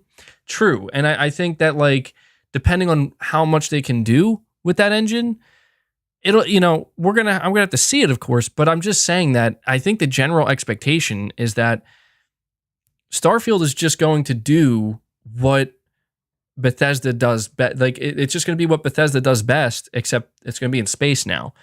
And that, I'm not trying to say that to downplay it. That's not a bad thing. But it's just like, well, you're saying Starfield will be a new IP, not a sequel. That is true. So if there's anything that Starfield can do, I think, to really separate itself from like the Elder Scrolls or what people expect, people literally hype it up as Fallout in space. And that's the thing, is like, this is the big question, is like, are they going to be able to separate? That it's a weird question to ask. It's like, do people even want that? This is what I'm saying. Like, do people want Bethesda to do something vastly different with Starfield, or do most people just really want Starfield to be that Fallout in space or Elder Scrolls in space? I feel like that's where people kind of, like, for me, and I'm just speaking for me, if it's like Skyrim in space, if it's Fallout in space, I don't care. I never cared about Fallout, never cared about Skyrim, and I'm definitely not going to care about Starfield if that's what it is. So if we see the gameplay and it's like, this is not that at all, this is way different than people were expecting, then I'll probably be much more interested in it. And, I just think that people need to kind of chill out with this. You got to, like, the same people who were freaking out about Elden Ring, they're like, it's like Souls, it's just a Souls game. Like, guys, did you not watch the gameplay demo? Yes, it's open world Dark Souls. I can understand if you're upset where you're like, I didn't want that and you're not interested in it because of that. But I've seen that a lot of people on Twitter basically having to put out like tweets being like, I've been asked a lot is, should I play Elden Ring if I did not like the Souls games? And it's like, probably not. Honestly, probably not. Like if you don't like the Souls games, if you didn't like Bloodborne, you're probably not going to like Elden Ring, So I guess what I'm trying to say, all this to say that the people who are going to be complaining about God of War Ragnarok when it drops, just like the people who are going to be screaming about, any other sequel that comes out, these were people who were never going to play God of War in the first place. These are people who never liked God of War. They know they're never going to like God of War, and they're just going to look to kind of take a shit on the game. So that's what I'm trying to say, I guess. Pragmatic Cat, you're saying PlayStation Studios top 3. 1, Media Molecule. Really? That's a hot take right there. 2, Polyphony Digital. I think that's also a hot take. 3, Guerrilla Games. Okay. All right. I got to admit, you're changing it up there a little bit. Top 3, not the most common top 3 I've seen at all. Yours, you're saying, what Generation 9 starter are you picking and why is it Fuecoco? I don't... is it okay? Are you talking about Pokemon? Is that a Pokemon name that you just gave me, bro? If you're talking about Pokemon, you're speaking another language right now. You're speaking another language. I don't play Pokemon. That's crazy. I know. Am I okay? That is Pokemon. I was like Gen 9 starter. What? Fuecoco? What am I reading right now? Nah, dude. I stopped playing Pokemon years ago. Apparently it's still amazing though. I don't know. I hear mixed things. I hear people say that that Pokemon is still just as amazing as it ever was, but I also hear people saying that it's just stale and it needs to be like completely rebooted or something. So I don't know. I'll tell you right now, you're saying you're just trying to troll me. Well, you did a good job. I will tell you though that based off of the sales numbers, yeah, I don't think anything's going to have to change anytime soon. The Caped Crusader, you're saying Elden Ring scores are kind of like Deathloop scores. It doesn't make sense to me and something feels off and strange from the critics. Well, it's interesting, the Caped Crusader, that you're comparing it to Deathloop because that's an area where I can see both sides. So when it comes to Deathloop, I have that exact feeling where I played the game, I didn't get it. I had no idea what the hype was about. I had no idea how this game was getting 10 out of 10s, and I just didn't like it. And to me, I'm just kind of like, I don't get it, When it comes to Elden Ring, it's actually the complete opposite for me, where it's like, I get this. Oh, I get this. Like, and maybe that just speaks to, how different people are, like, if somebody, I can understand where you're coming from, Caped Crusader, where it's like, if you are somebody who just genuinely, like, you never understood the hype surrounding the Dark Souls games or Bloodborne, and you're just like, I don't get it, then I totally understand why you would feel the same way seeing Elden Ring at a 97. Because, yeah, it's like open world Dark Souls. But as somebody who does like that, and I feel like I do get it, like, I know why people love this game so much. There's just an inherent disconnect there. So, the point is, man, if that's how you feel, that's how you feel. You don't have to agree with the critics. That's the truth. Mike McCarthy, 88, you're saying PlayStation hasn't tweeted anything in 3 days. I want to say this because the next topic we're about to talk about is the big PlayStation event that's coming up. And I just want to say, like, I don't know how truthful this is, and I feel really bad if it is. I feel really bad if it is true. I've heard, and I don't know where I heard it from. Like, I can't remember if this was just somebody making something up or if it actually came from somebody important. Maybe you guys can let me know if you know what I'm talking about. But I swear that I heard before that when Sony hates leaks so much that if their stuff gets leaked, like if their event date gets leaked out, they'll actually, out of spite, to discredit and essentially eliminate insiders and leakers, they will actually purposely move it just to spite them. And if that's true, man, that sucks, bro. Like, that sucks for us so bad. This is why every month it's like, Maybe next month. Maybe next month. Maybe next month. Because every month we're out here being like, I think this is when Sony's doing their event. And they're like, move it by a month. MBG made another leak video. Move it by a month. Or one of these insiders, move it by a month until the insiders and eventually all of us who talk about it, we get canceled, That sucks. I hope that's not true though. At some, they can't keep doing that though. That's the reality of the situation is that you're saying so I'm to blame? Maybe. I might be, guys. I'm sorry. I'm sorry if I'm to blame. But come on, we have to be rational here, and we have to understand that at some point they can't just keep delaying it. If you remember in September, we kept getting rumors and dates, and it did turn out to be true. They didn't move it then because they couldn't. And I feel like we're at that time again. But yeah, Mike McCarthy 88, why Sony hasn't tweeted in 3 days? I don't know, dude. I don't know. I mean, a lot of people are saying it's due to world events, but it very well could be, man. It could be. Or we could just be reading into it too much. Pragmaticat, you're saying, yeah, Elden Ring is a 10, but it's a very red game with obvious roots in an Xbox advertising deal? I don't know what to make of that, Pragmaticat. I don't know. I don't know about that. All right, let me... God, so annoying. Jeez. Onyx, you're saying PC gamers are waiting. Relax for Horizon Forbidden West. Oh, I just want to make it... I want to make it known right now.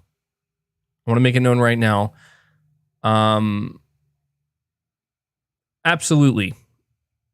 I think Horizon Forbidden West is going to come to PC.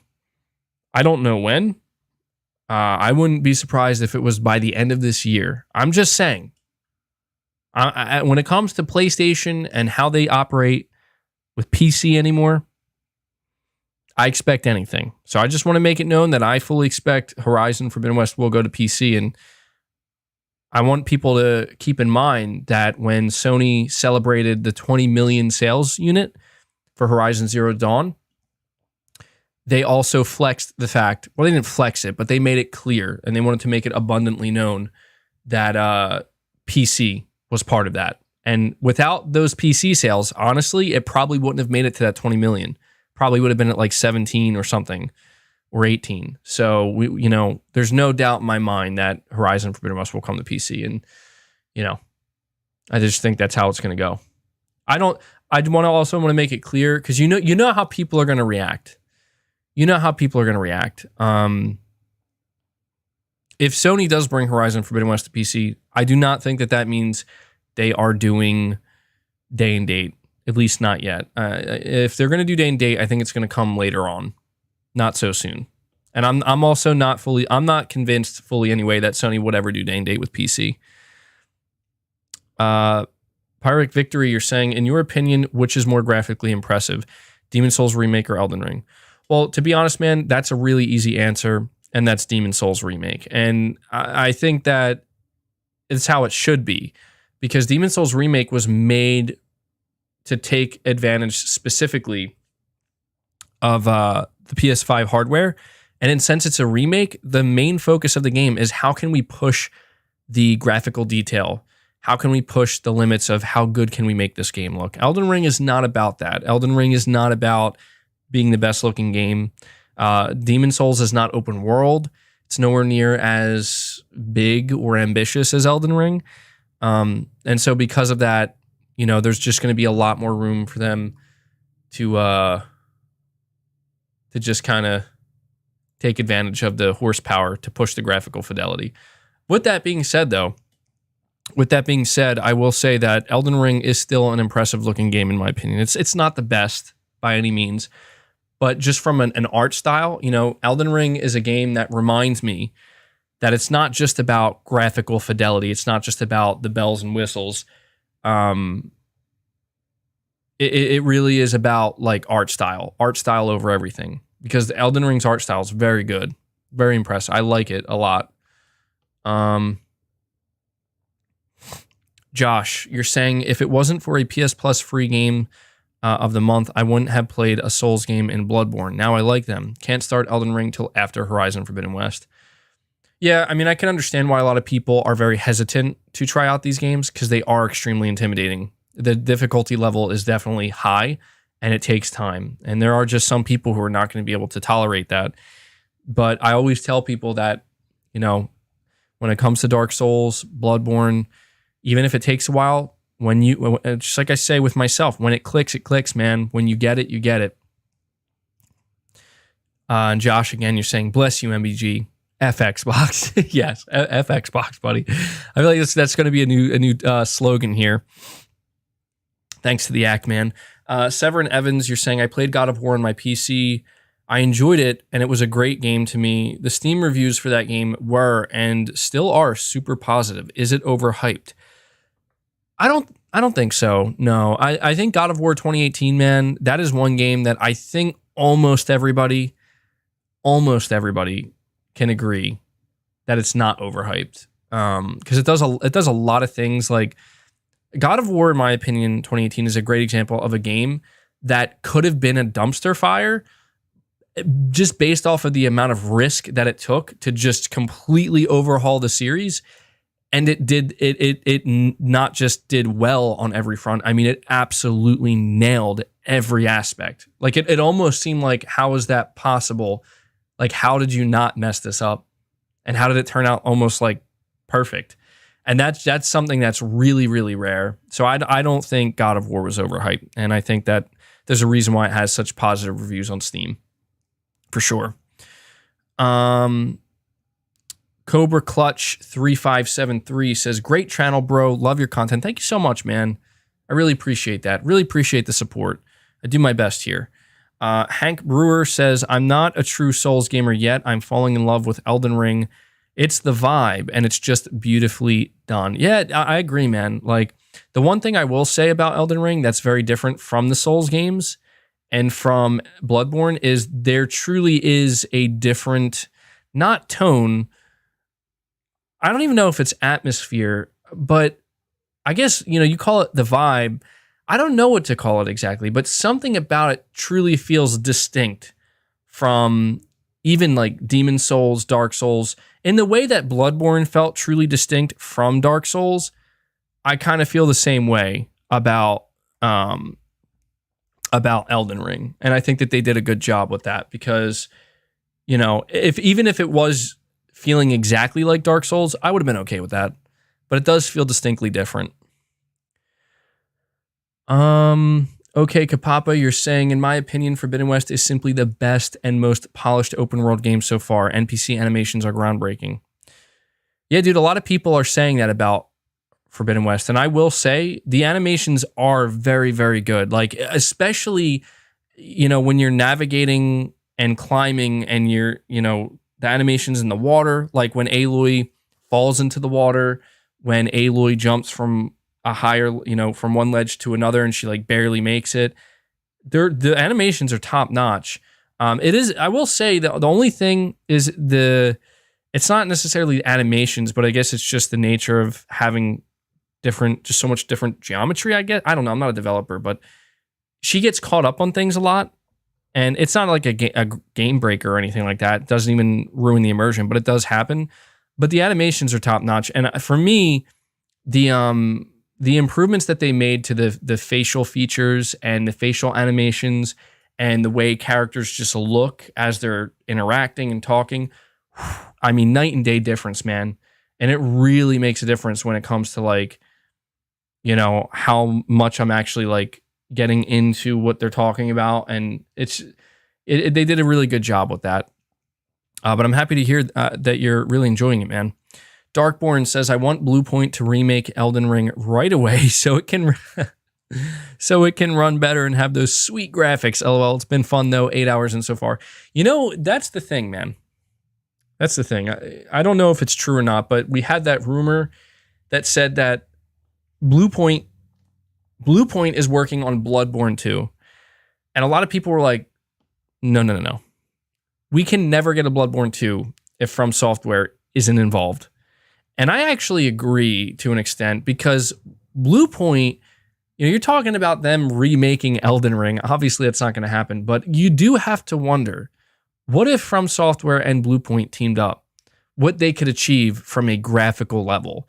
You get kind of From Software laying the groundwork of the gameplay and, the art style, and then you just kind of have Bluepoint just really kind of flexing their technical prowess to just really push it to another level. That would be a sight to behold, I think. So I do hope that if Bloodborne ever does come, we do see a team up with From Software and Bluepoint, because I think that would be sick.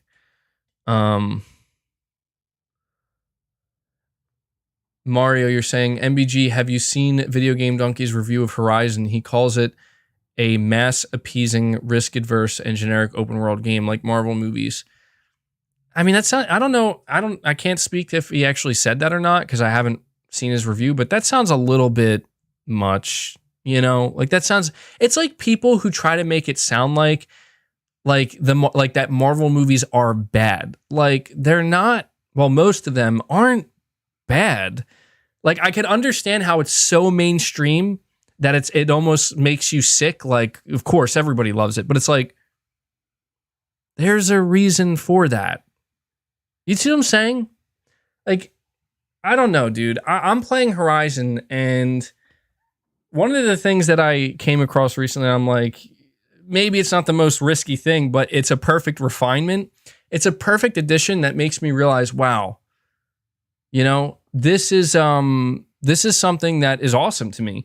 When I finally got the what's it called, the wing, what's it called? Somebody give me the name of it. It's when you can jump off of ledges, and it's like I don't even know what to call it. I'm gonna wait for somebody to give me the name, so I don't sit here just making a bunch of stuff up. Shield wing. There we go. Thank you. Glider. Yes. I don't know why I'm at a loss for words here. Yes, that's what I'm talking about. Thank you. I feel, somebody says Fortnite.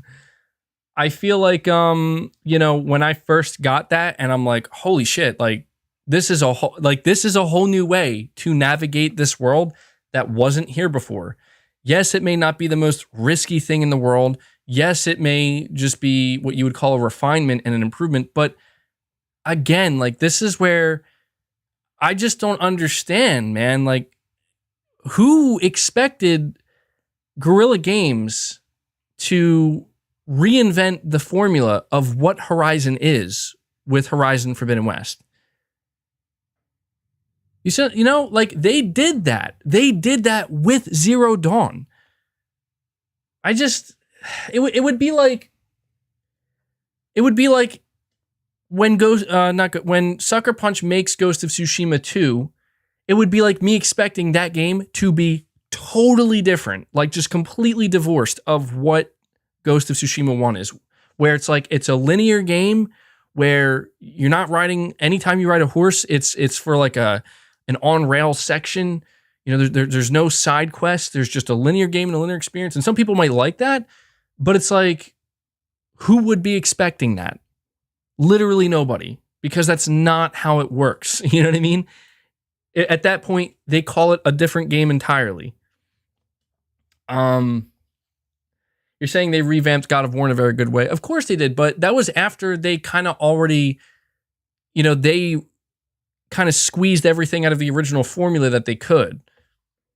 So, I mean, look, it's his opinion, and as I said, everybody can feel how they want to feel about a game. But I think if you're suggesting to somebody that they shouldn't play Horizon Forbidden West because it just feels like another open world game, then I'm just gonna say, well, then you as well as your recommendation, these are people who probably didn't like Horizon Zero Dawn.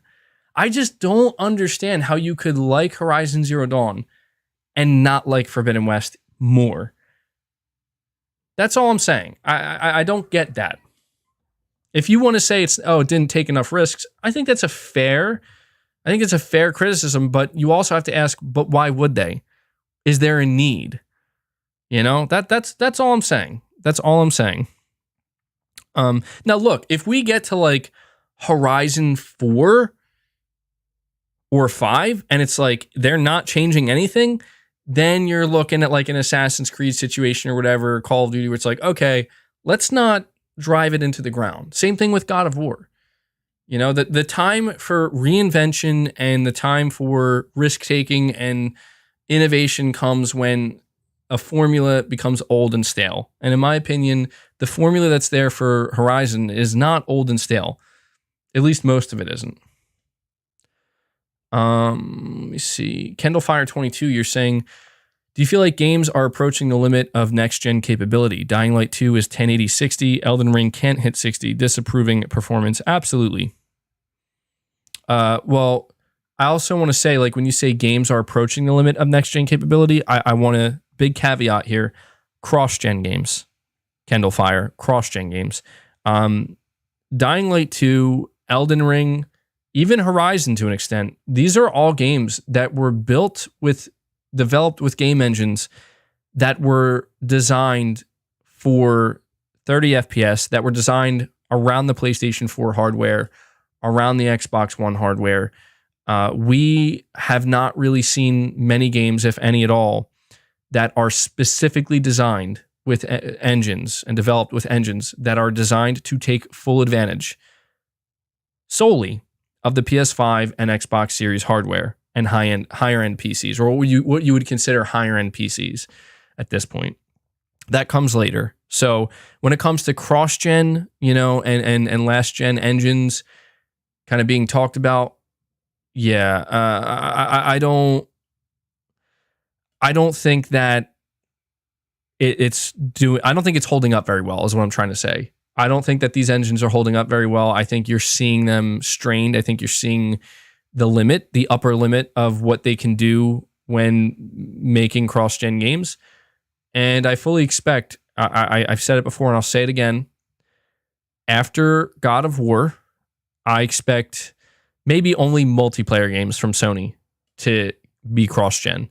But when you talk about like single-player AAA games like Spider-Man 2, Wolverine, Ghost of Tsushima 2, other titles, these are going to be games that, while they're kind of far from releasing, they're going to be taking full advantage of the PS5, and they're going to be showing you these. Trust me, we have yet to see what the PS5 can do, man. Even Insomniac Games said themselves that what they did with Ratchet & Clank Rift Apart is just scratching the surface, and you better believe it. You better believe that. I believe it. So, cross-gen, want to see it done soon. Coffee C are saying having great art style should not mean having crap technology.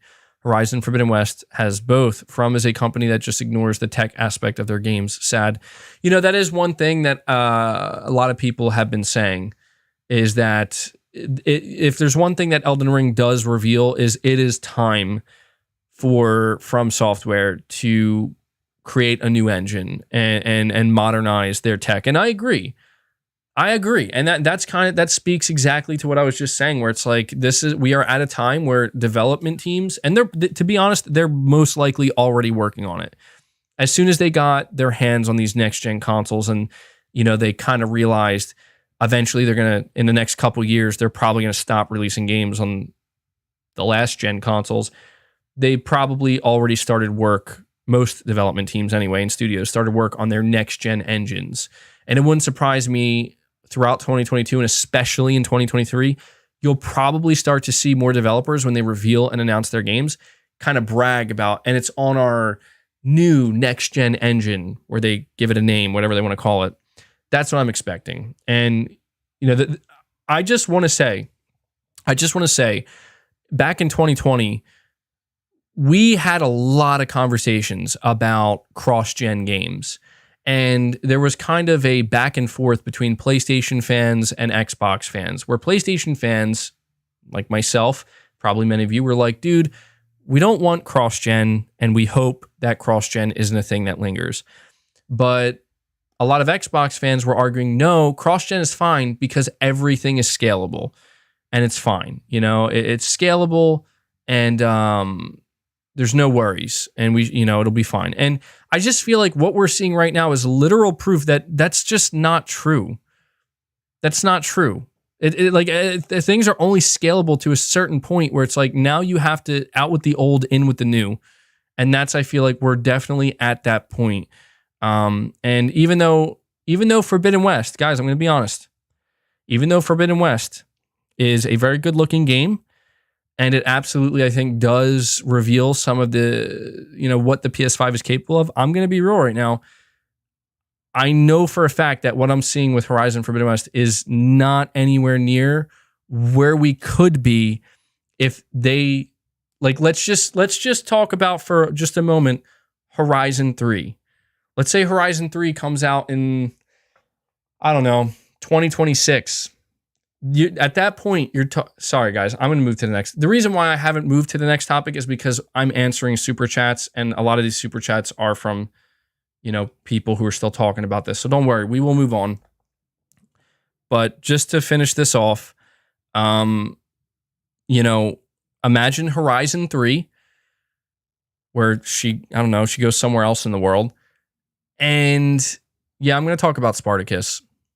And imagine that game is developed from the ground up on PS5 for all those years. You're going to that game is going to look and run so much better than what we are seeing now with Horizon Forbidden West. Horizon Forbidden West was a PS4 game. Elden Ring was a PS4 game.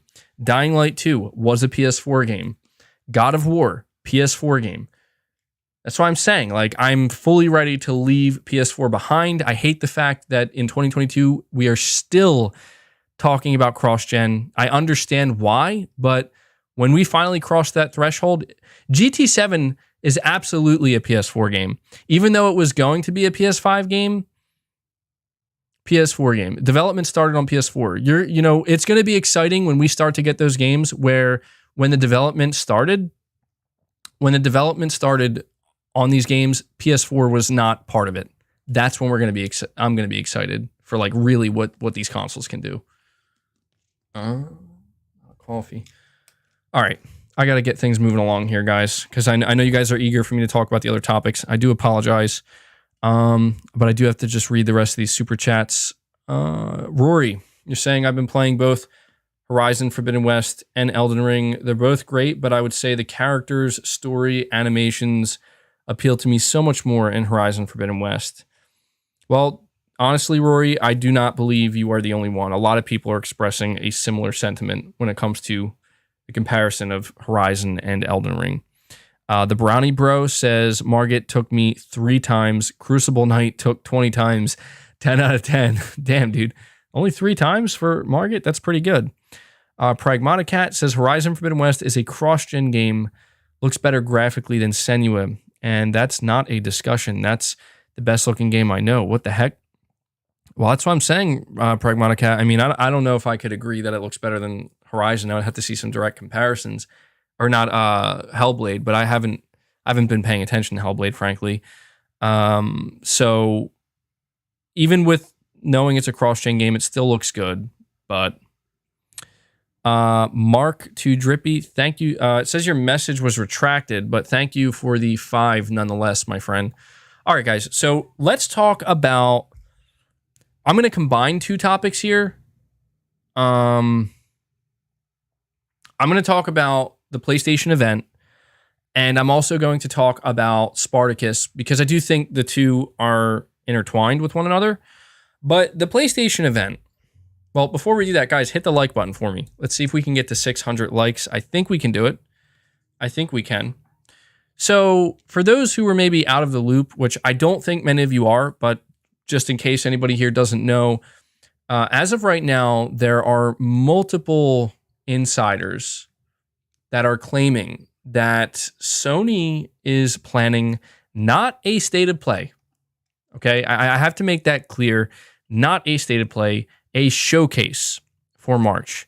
And this is a very important distinction because if an insider comes out and says, yeah, Sony's going to have a state of play in March, let's be real right now. Most people, if not pretty much everybody's like, okay, like that's not exciting. And Sony has not given, unless they say it's going to be a God of War state of play. That's a different scenario. I'm talking about the regular state of plays for their partners, where, like, let's be honest, guys, they're just not exciting in the least. We have two insiders who have been, especially Special Nick, or Nick Baker of the Xbox Era podcast. He's been good with a lot of stuff regarding Sony. And he makes it clear that, he has people he talks to and sources. And I want to, just to back Special Nick up a little bit here, just to back him up just a little bit, because I know that, when it comes to insiders, they're kind of like looked down upon and whatnot, like, oh, they're just doing it for clout and whatnot. He, back in 2021, September of 2021 was the last time Sony did a PlayStation showcase. And somebody asked him straight up, like, when's the next time Sony's going to do something? And he said, you're saying if Special Nick is so good with PlayStation stuff, why is he only on the Xbox podcast? Well, it's just the way it turns out, man. Apparently his PlayStation sources are more reliable, I guess. But he said, he answered this person in September of last year, and he said that, he heard that Sony was aiming for February for their next, I believe he said state of play at the time. And that's exactly what we got. We got a state, even though it was kind of expected at the, as we got the release date for GT, but Sony did a state of play. And he was correct about other things in the past as well. He was also one of the first people to leak the Ghost of Tsushima expansion, Iki Island. I think people forget that. He was one of the first people to come out and say, yeah, that's a thing that Sony's getting ready to announce. And then a couple days later, they announced it. So he said that, and he was responding to Tom Henderson. Tom Henderson is another reliable insider, and he came out and he was like, yeah, I think, like, he basically compiled a Twitter post saying all the reasons why he thinks Sony is going to have something big in March. And then Special Nick came out and said, yeah, Sony's doing an event. Then we had Account NGT, and to me, it's time. I'm not surprised. Like, look, I think March is a strange time for Sony to do an event, honestly, because it's just not normal. It's not normal for any major publisher, in my opinion, to do a bigger event in March. But one reason that I think people might want to keep in mind why Sony is doing it, well, there's two. But one I alluded to earlier, March is that is when Sony's fiscal year is ending. And if you think about it, what games does Sony have coming after March? After GT7, what games does Sony have coming that we know have release dates?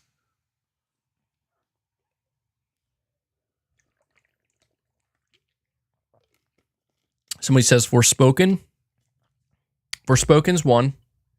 Not God of War Ragnarok. We don't have a release date for it. Pragmata, no release date. Forspoken. There's one more. I'm just seeing if anybody's going to get it. Ghostwire Tokyo. Correct. So these are the only two games that, as of right now, we have a release date for. Now, I know a lot of people are saying, well, God of War is still 2022. Yes, but you have to understand the reason why I'm focusing on the release dates is because when you talk about investors, when you talk about shareholders, you have to keep these things in mind when you're trying to maybe navigate and understand when Sony is going to talk again. Ghostwire comes out in March, and it's pretty clear that Sony doesn't care about it. I'm not trying to be rude towards Tango Gameworks or Ghostwire. I think Ghostwire actually looks pretty interesting, but Sony doesn't really care about it. They're not really talking about it. They're not promoting it. It's a deal they made. It's coming out. Although it would make sense for them to promote it in March. Even with Deathloop, they wouldn't stop promoting that game. So I think they're still going to promote it, but it just seems like they don't really care about it. You also have Forspoken. Now, Forspoken, that's coming out in May. So these are games that Sony's going to have to talk about, but God of War doesn't have a release date yet, and it's going to be that is something Sony wants to do. I'm going to tell you right now, like Sony wants to get a release date on God of War because they know what that means. All right, now there was a leak, and I believe this leak. I believe this leak, guys. I'm calling it right now. I'm calling it. I think God of War Ragnarok is going to drop in June. And a lot of people are going to shit their pants when we find that out. And the most telling thing, we have two things. So again, I don't have information, but a retailer that I looked into it, apparently, I mean, as far as I could tell from what I looked into, this retailer is legitimate. Okay? Like, people are saying it's a scam. I'm like, that's a real retailer for multiple regions. They put pre-orders up for God of War Ragnarok listed for June. Now, the reason why June, I know what people are thinking. People are thinking, dude, that is way too soon. But I want to remind you, and I'm sure some of you saw my video, but I need to remind you again. God of War 2018's release date was revealed on January 23rd, 2018. And the release date was set for April 20th. That means from the time they announced the release date to the time it released, it was less than 3 months. Less than 3 months. So for anybody who thinks that Sony will not come out next month and announce the release date for June, I'm not saying it's a guarantee. I'm just saying, I'll put it to you this way. If Sony is doing an event next month, they will announce the release date for God of War, and it will very likely be June. Another good reason why it will be June is because Sony has found tremendous success with summer releases. It almost seems like at this point in time, Sony likes to reserve the summer for their biggest releases. Last of Us Part 2, anyone? Ghost of Tsushima? There's a reason why Sony wanted to get these games out back to back, June, July. These are successful months for Sony. There's a reason. I know people are saying, well, God of War might be September. Look, I think it could. That is a possibility. Yes. God of War for September is a possibility. It is unlikely.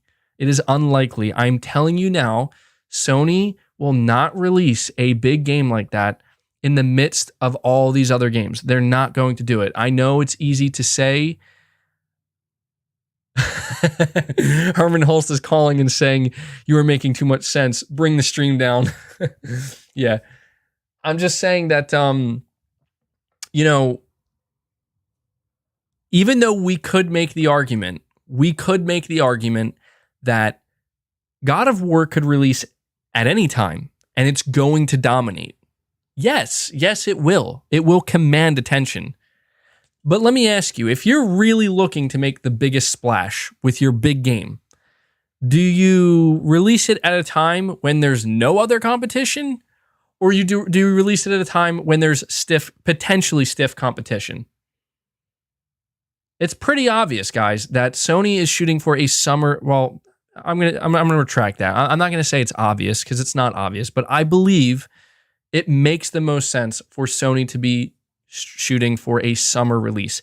I also need to reiterate, guys, God of War, as funny as it may seem, was scheduled to release in 2021.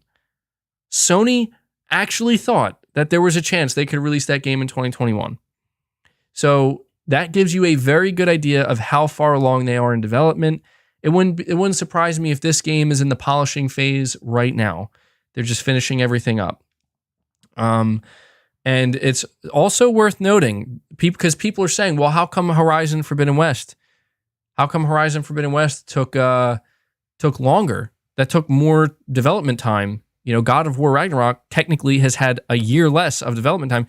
God of War Ragnarok is not an open world game. And it is, the reality is, if you watch the gameplay trailer of Ragnarok, you're going to be revisiting a lot of the same locations. So, to be fair, BG, Jim Ryan in July of last year said that God of War would come out within a year or so. Yeah, exactly. That's what I'm saying. Like, Jim Ryan pretty much said it himself. We're going for a summer 2022 release. He pretty much said that openly, just, wording it differently. So I'm going on about this because, guys, I'm ready for disappointment. And I'm going to be real right now. There's some crazy shit going on in the world. I'm going to let myself get excited while I can. Okay? Because I don't know what's going to happen. Nobody knows what's going to happen. I'm going to let myself get excited. While I am enjoying my Horizon Forbidden West, my Elden Ring, I'm also going to be excited that, you know what? It seems like Sony is getting ready to fucking bring the heat next month. I think they're going to fucking bring the heat, bro. I know what people are going to say. They're going to be like, MBG, don't do it, bro. Don't do it, man. You do it every time. I'm like, no, I got to do it. I'm the hype man.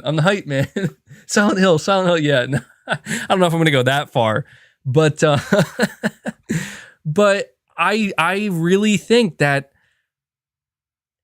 it's just time, dude. It's time. It's fucking, I don't care what anybody's, and look, maybe some crazy shit will happen in the world. It seems like every time Sony's getting ready to do something, some crazy shit goes on. Maybe some crazy stuff will go down and Sony will have to delay it by like 2 months or something. But as of right now, man.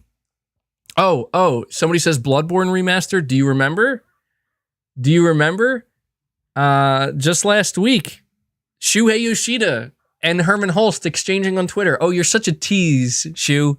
You're such a, what could he be teasing? What could Shuhei Yoshida be teasing? Gee, I wonder.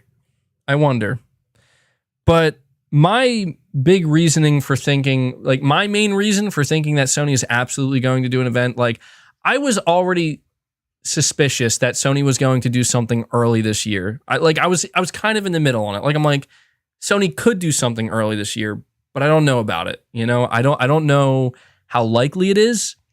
He was not teasing Salt and Sacrifice, bro. I'm just saying, Fernando. I'm just saying. Shuhei Yoshida was not teasing Salt and Sacrifice. Mark T. Drippy, you're saying, MBG, what would you say to people who have never played a Souls game but want to play Elden Ring? What would I say to them? I would say be prepared to die. I mean, I know that's like the tagline of Dark Souls, but that also applies in Elden Ring. Just be prepared to to struggle at first, but when you persist, and if you truly learn the game and learn how to master certain boss fights, you will get a sense of satisfaction that most other games don't provide you. That's what I would say. So don't expect it to be a cakewalk by any means. Expect a struggle, but expect that struggle to truly feel worth it. All right, that's what I would say. But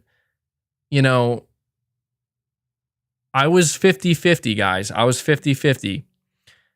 Maybe Sony will do something early in the year. Maybe they will, but I don't know about it. Traditionally, they do stuff in the summer. And they still could. Just because they do something in March doesn't mean they won't also do something in June or July. But now that we have these insiders saying, yeah, Special Nick says this is going to be the good one, Account NGT said they have a lot to share. And I'm like, dude, what does this sound like to you guys? What does this, like, I've been saying it since last year, where Sony has shit in the, okay, when I say shit, I make it sound bad. They have good shit. Sony has a lot of good shit behind the curtain, bro. In the oven. I know you're saying we've heard this before, but dude, do you remember when I hyped up Sony in 2020? I said, bro, they're going to have their PlayStation 5 showcase event and they are going to go balls to the wall, bro. And they did. All right. And since then, Sony's been playing it kind of conservative. Somewhat. I mean, they've been delivering. Like, let's make something clear here. I know I come off as like, oh, dude, the next best thing. I want to make it clear. Sony has been absolutely fucking killing it when it comes to providing solid content, amazing content since the release of the PS5, even before the release of the PS5. But they have not stopped, dude. And that's why I'm saying, here we go again, in a good way. Like, let's go, because right now, outside of we still don't know God of War's release date. Outside of Ghostwire Tokyo, I'm not even counting GT7 because that's out in a couple days. Outside of Ghostwire Tokyo, outside of Forspoken, we don't know jack shit. Yes, we may know that Spider-Man 2 is in development. We all knew that before it was even announced. Wolverine, that's years away. What else does Sony have coming? We don't know, bro. That's what I'm trying to say. We have no idea, and the time is coming, man, for Sony to to take the cover off, man, and show what they've been working on. The time is coming, and I'll tell you right now, if Sony has a showcase in March and it's like some kind of bullshit showcase, like it's like just unexciting and just weak, I'm gonna be kind of pissed. I at that point I'll be like, I need to know where your games are at this point.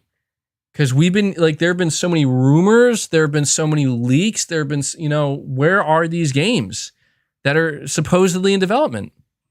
But I also want to make it clear that just because I think Sony's going to have a really big show next month, I don't want to make it sound like they're going to show everything and it's going to, like, our wildest fantasy dreams are going to come true. But I'm telling you now, man, like, I want to go. I want to go off the deep end. You guys know I want to. You guys know I want to be like, yo, that Metal Gear remake, it's coming. Now's the time. You guys know I'm gonna be like Silent Hill. It's coming, baby. It might, but I'm not. I'm not going that far yet. I'm just saying that the things that we've been hearing about, like factions, Naughty Dog. Where's Naughty Dog? The time is now. The time has come. Naughty Dog needs to speak about factions, The Last of Us remake, whatever the hell else they may be working on. What is going on with Kojima? Is Kojima actually with PlayStation or not? We need to know. Where is Abandoned? I fully expect Abandoned to be at this event. It has to be. It has to be at this event. I need to know God of War's release date. I need to know what Guerrilla Games' second team is working on. Is it SOCOM? Is it Killzone? Is it just a completely different game? Are we going to get multiplayer for Horizon? Cory Barlog working on a new IP. I don't think that'll show up here. I don't think it would show up here. Yeah, Sucker Punch. What's Sucker Punch been working on? Sony Bend. Media Molecule, for God's sakes. What the hell are they doing? Final Fantasy VII Remake Part 2. Hogwarts Legacy. Apparently that's what we're gonna see that. There have been rumors of a new Infamous game, rumors of a new Sly Cooper game, PlayStation Home, and I didn't even mention PlayStation VR 2. This is where I'm saying, man, the cup is overflowing at this point when it comes to Stray. Yeah, exactly. Stray. London Studio. Firewalk. Motorstorm rumors. Knack 3. Bring out Mark Cerny. Knack 3. Boom. Year's over. Sony just won the year.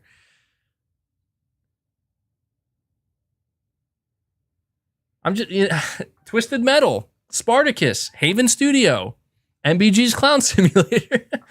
I'm just saying this because the cup is overflowing, man. I'm not saying Sony needs to reveal all of this, nor would I expect it, but I'm not trying to get people overly excited. I know that seems like that's a lie, but I'm just simply saying that we have reasons. Like, there is tangible reason to expect Sony to do something next month. So, like, when you hear these insiders coming out and saying, yeah, dude, they're doing it, I believe it. Maybe I'm a fool for believing it. Maybe I'll be super disappointed next month. But like I said, man, Project Awakening. Yeah, where's that? Where is that? Josh, you're saying you think Wolverine will be X-Men focused or greater Marvel Universe focused. I'm hoping we get hold fight and the lunge mechanic from the Origins game. I don't think it's going to be, I don't know, man. I think that really depends on if, Sony or Insomniac struck a deal to maybe work on even more Marvel characters or maybe more X-Men characters. But I think right now, especially since it's the first game. It's just going to be focused on Logan, Wolverine, and not necessarily X-Men. Although we could see some cameos. Did you guys hear that the new Wolverine, the new cinematic Wolverine, is apparently going to appear in the upcoming Doctor Strange movie?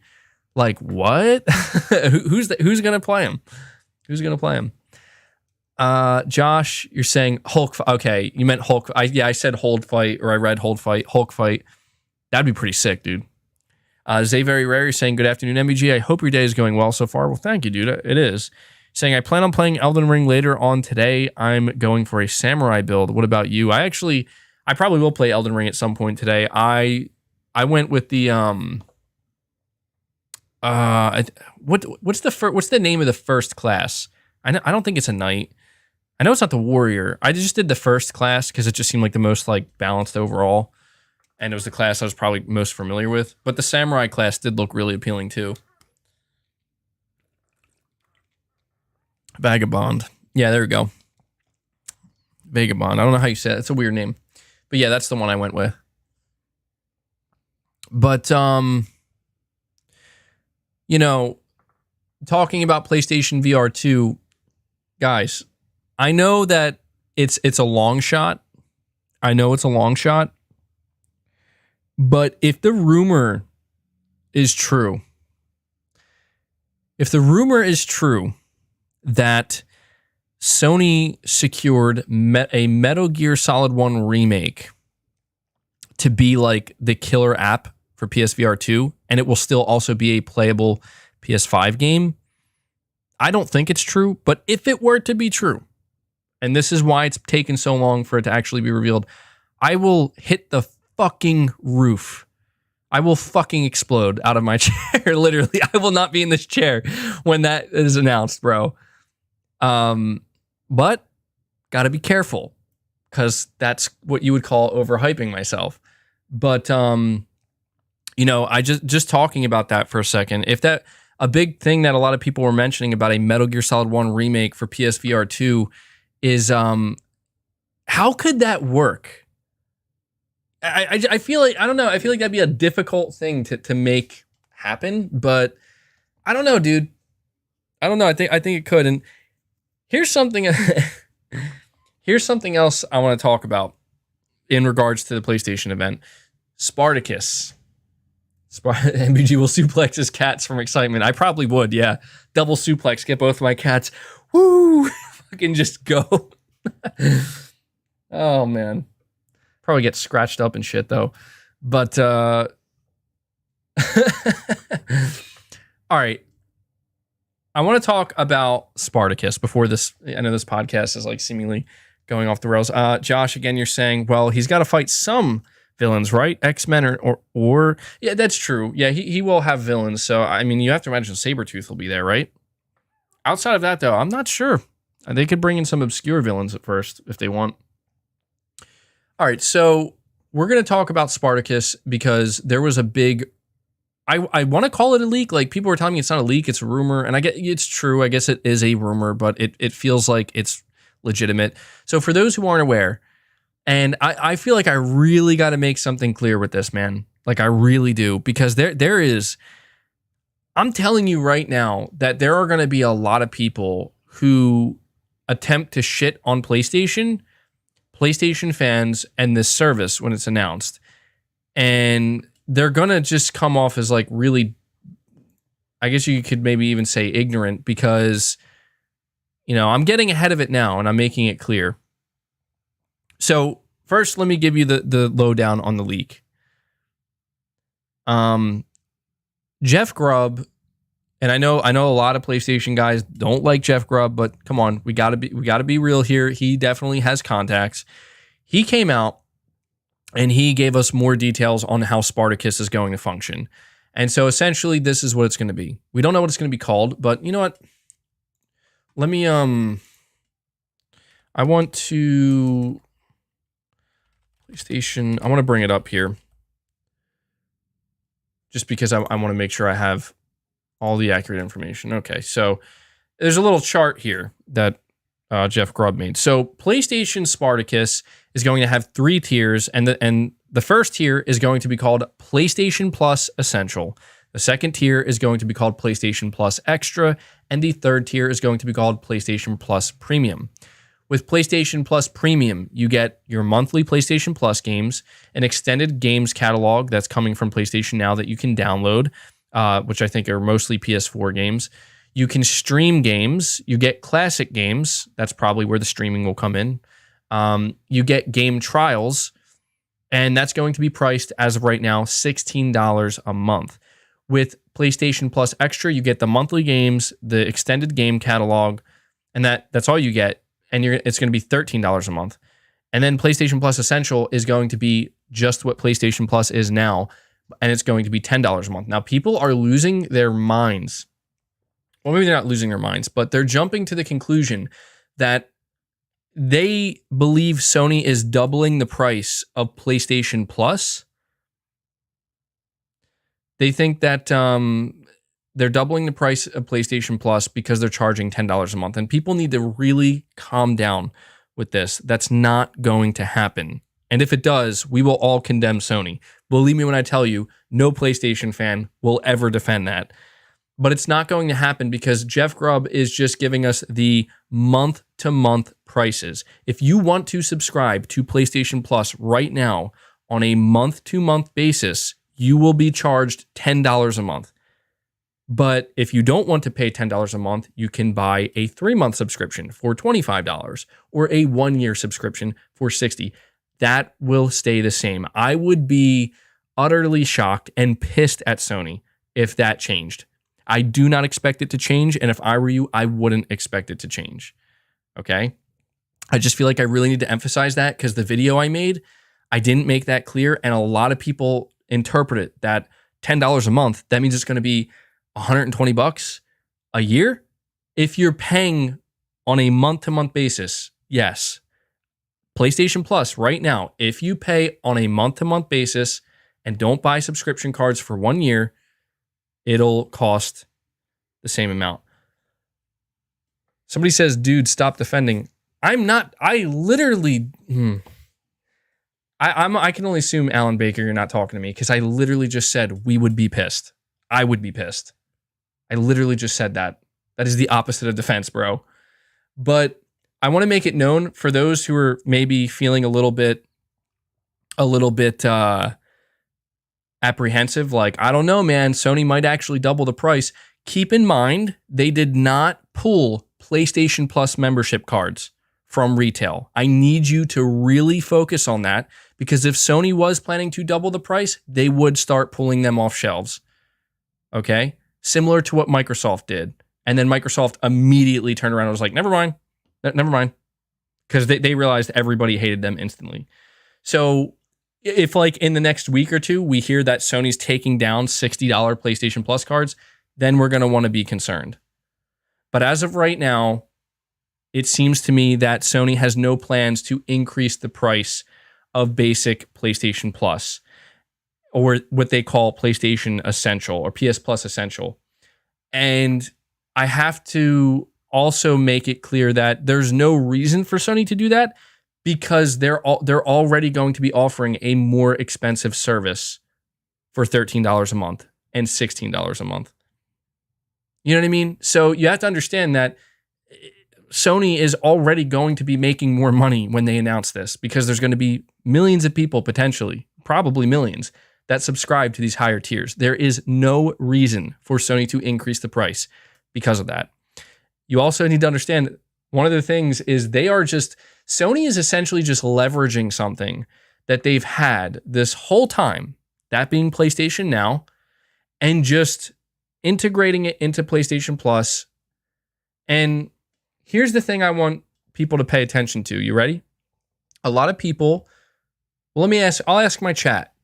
Based off of what we know about PlayStation Spartacus right now, I'm not asking if you are planning to subscribe to it. I'm asking, do you think it is a good deal? Like, do you think the pricing is good? $13 for PlayStation, what do they call it? Extra, and then $16 a month for PlayStation Premium. I mean, you would assume that PlayStation Premium will probably cost $120 a year, and then maybe like PlayStation Extra will cost like $80 or $90 a year. So here's the thing about the pricing that here's what I'm confused about. I cannot agree that the pricing is bad. And here's why. I'm not defending Sony. I'm just saying this is the reality. The reason why I don't think the pricing is bad is because if you think about it, if you were to pay $16, let's just say you wanted to try it out for 1 month, just for 1 month. You're like, I'm going to pay $16. I don't want to try out Premium for 1 month. I hope people realize you're getting PlayStation Plus with PlayStation Now. That's literally what you just paid for. Now, the reason why I don't think the pricing is bad is because if you wanted PlayStation Plus and PlayStation Now together, previously, it would cost you $20 a month.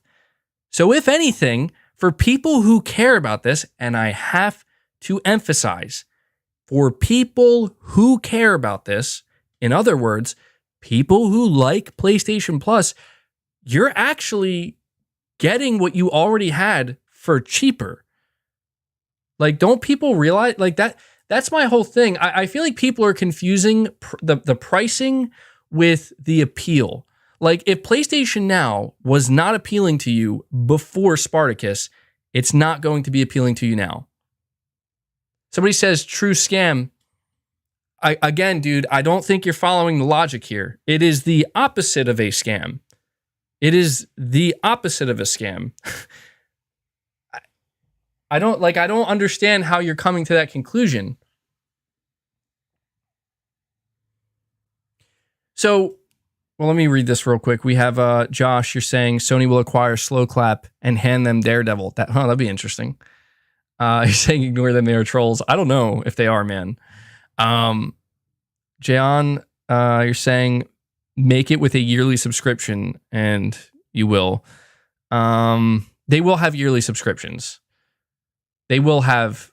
So the one thing I do see is somebody says charging for demos, like they're laughing at and I will admit that is the one caveat here that I think Sony might, I don't know if they want to rethink it. I don't think they care, but I can understand where the frustration is. You're saying you'll wait until the official announcement. Grubb just said he was speculating. Are you sure he just said he was speculating? Bro, he's got a whole write-up here and everything else.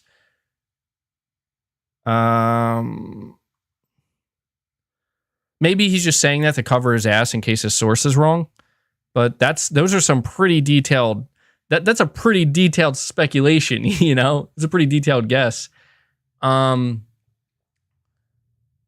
me see. Magnum Visuals, you're saying, will we get PSVR 2 game demos with it too? I think I would assume so, yeah. But he did say, speculating on his podcast this week. Well, yeah, but okay. You guys are saying he did say that. That's pretty weird. That's some pretty fucking weird speculation, dude. I'm going to speculate that these are what the tiers are going to be called, and this is exactly how they're going to, especially coming from somebody like him, man. Like, he's a known insider. Why would you give such a detailed speculation? I think he's just trying to cover his ass in case Sony. He did make it clear that this is all subject to change, and I think maybe he just had to cover his ass and say, "I'm just speculating because people are not, people are going to crush him if he's wrong." But to be honest, like even if he's just making this up, which he's not making it up, but it sounds. Does this not sound very plausible to you? To me, this literally sounds exactly like what I was expecting Spartacus to be. And therefore, it's just not like, if this is what it ends up being, I'm not interested in it. I'm just not. And the reason being is because I've tried to tell people that, like, if you think Spartacus is going to compete with Game Pass, you are going to be disappointed. Because it's not. If you are somebody who likes PlayStation Now, and you like PlayStation Plus and you like the idea of them being put together, you're gonna like Spartacus. Like, I don't know, man. I think the biggest thing about this is I'm almost certain that Sony's goal here with Spartacus is to essentially trick people. Tricking sounds like that's like an egregious way to describe it. They want to sell people on PlayStation Now in a different way. I don't think it's not tricking people, because it's not like they're going to be honest with what you're getting. But I'm just saying, like, a lot of people are going to look at Spartacus and not realize it's just PlayStation Now. It's just PlayStation Now. Like, it was always there. It never went away. You just didn't notice it because Sony never really told you about it. And that's why I can't call it tricking, because they're not tricking anybody. It's just a lot of people are going to be unaware of, like, well, actually, a lot of people might be, oh my God, this is awesome. I'm like, so you've been subscribed to PlayStation Now, right? And they're like, no. Like, well, that's what it is. That's what you're excited about. You're excited about PlayStation Now. You know what I mean? And so that's where I think it's funny, where like a lot of people are like hyping Spartacus, and I'm like, I would pump the brakes on that, guys. And I'm happy. I'm happy because, you know, a lot of people are like, oh, when Sony does the service, it's great. Exactly. It's literally a rebranding. So you like, the only people who will feel tricked are the people who were never paying attention in the first place. You know, Sony's just literally changing the PlayStation Now name to PlayStation Plus Extra and PlayStation Plus Premium. That's all they're doing. And as I said, if these prices are legitimate, if Sony is charging $16 for the premium tier, that's not a bad deal, because if you were somebody who cared about PlayStation Plus and PlayStation Now, you were paying basically $20 a month. So you're getting your price reduced from $20 a month to $16 a month. Again, that is if I'm pretty sure I'm correct about that. Wasn't PlayStation Plus right now, or PlayStation Now, somebody in the chat confirm this for me. PlayStation Now is currently $10 a month, right? On a monthly basis. I need somebody to confirm this for me. It's $10 a month.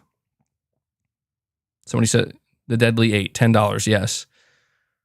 Yes. Okay. And $60 for a year. Yeah, so that's why that's why I'm saying, like, that, yeah, if you're somebody who is subscribed to PlayStation Now and you like PlayStation Now, then you're gonna love Spartacus, dude. You're gonna love Spartacus, because if that pricing is correct, $16 a month, that's less. That is less than what you're currently paying. Saying no, it's $5. It's $5 a month? I gotta go check this now. I gotta make sure. Gotta get my facts straight. PS Now. Let me see. PlayStation.com. See, I'm so unfamiliar with PlayStation Now.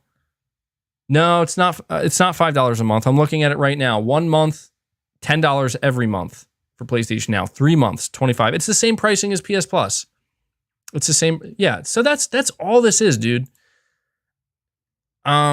Rockin' Gamer, you're saying off topic, but my most anticipated game is still Factions 2. The possibilities, dude. I'm right there with you. I can't say it's my most anticipated, but that is up there with my top 3 or 4, man. Like, I want to see Factions 2. I am super stoked for that. Super stoked. Sir Holmes, you're saying yearly subscriptions. This generation likes to throw away money, don't you? These subscriptions are designed to take money away from your pockets.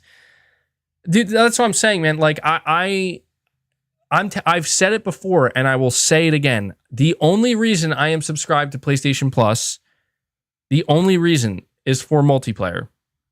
That is it. Saying thanks, MBG, for these long podcasts. It helps me while waiting for my fuel truck to get loaded. Well, no problem, Jono.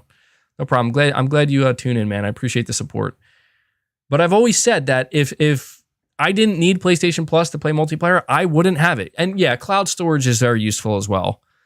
It is. I will admit that does come in handy occasionally. But if I didn't need multiplayer or need it for multiplayer, I wouldn't be subscribed. And this is why I'm saying, like, it's no offense to Spartacus, and I know PlayStation fans instinctively are going to want to get hyped, but it's going to be hard for me to be hyped about Spartacus based off of what we know. I need to make that clear, because Sony could You're saying Game Pass on Xbox and PC is $16 a month, MBG?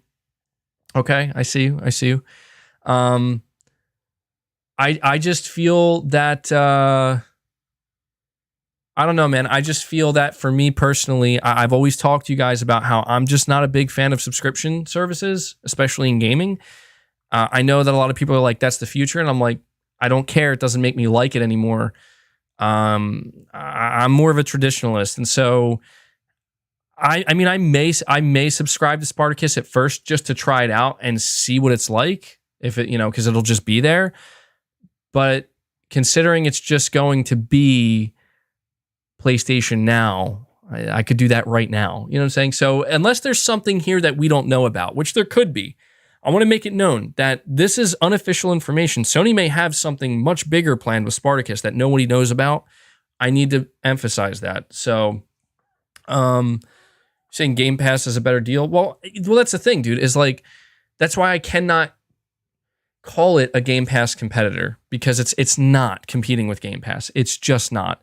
Sony knows that, but Sony also knows that they have to do something.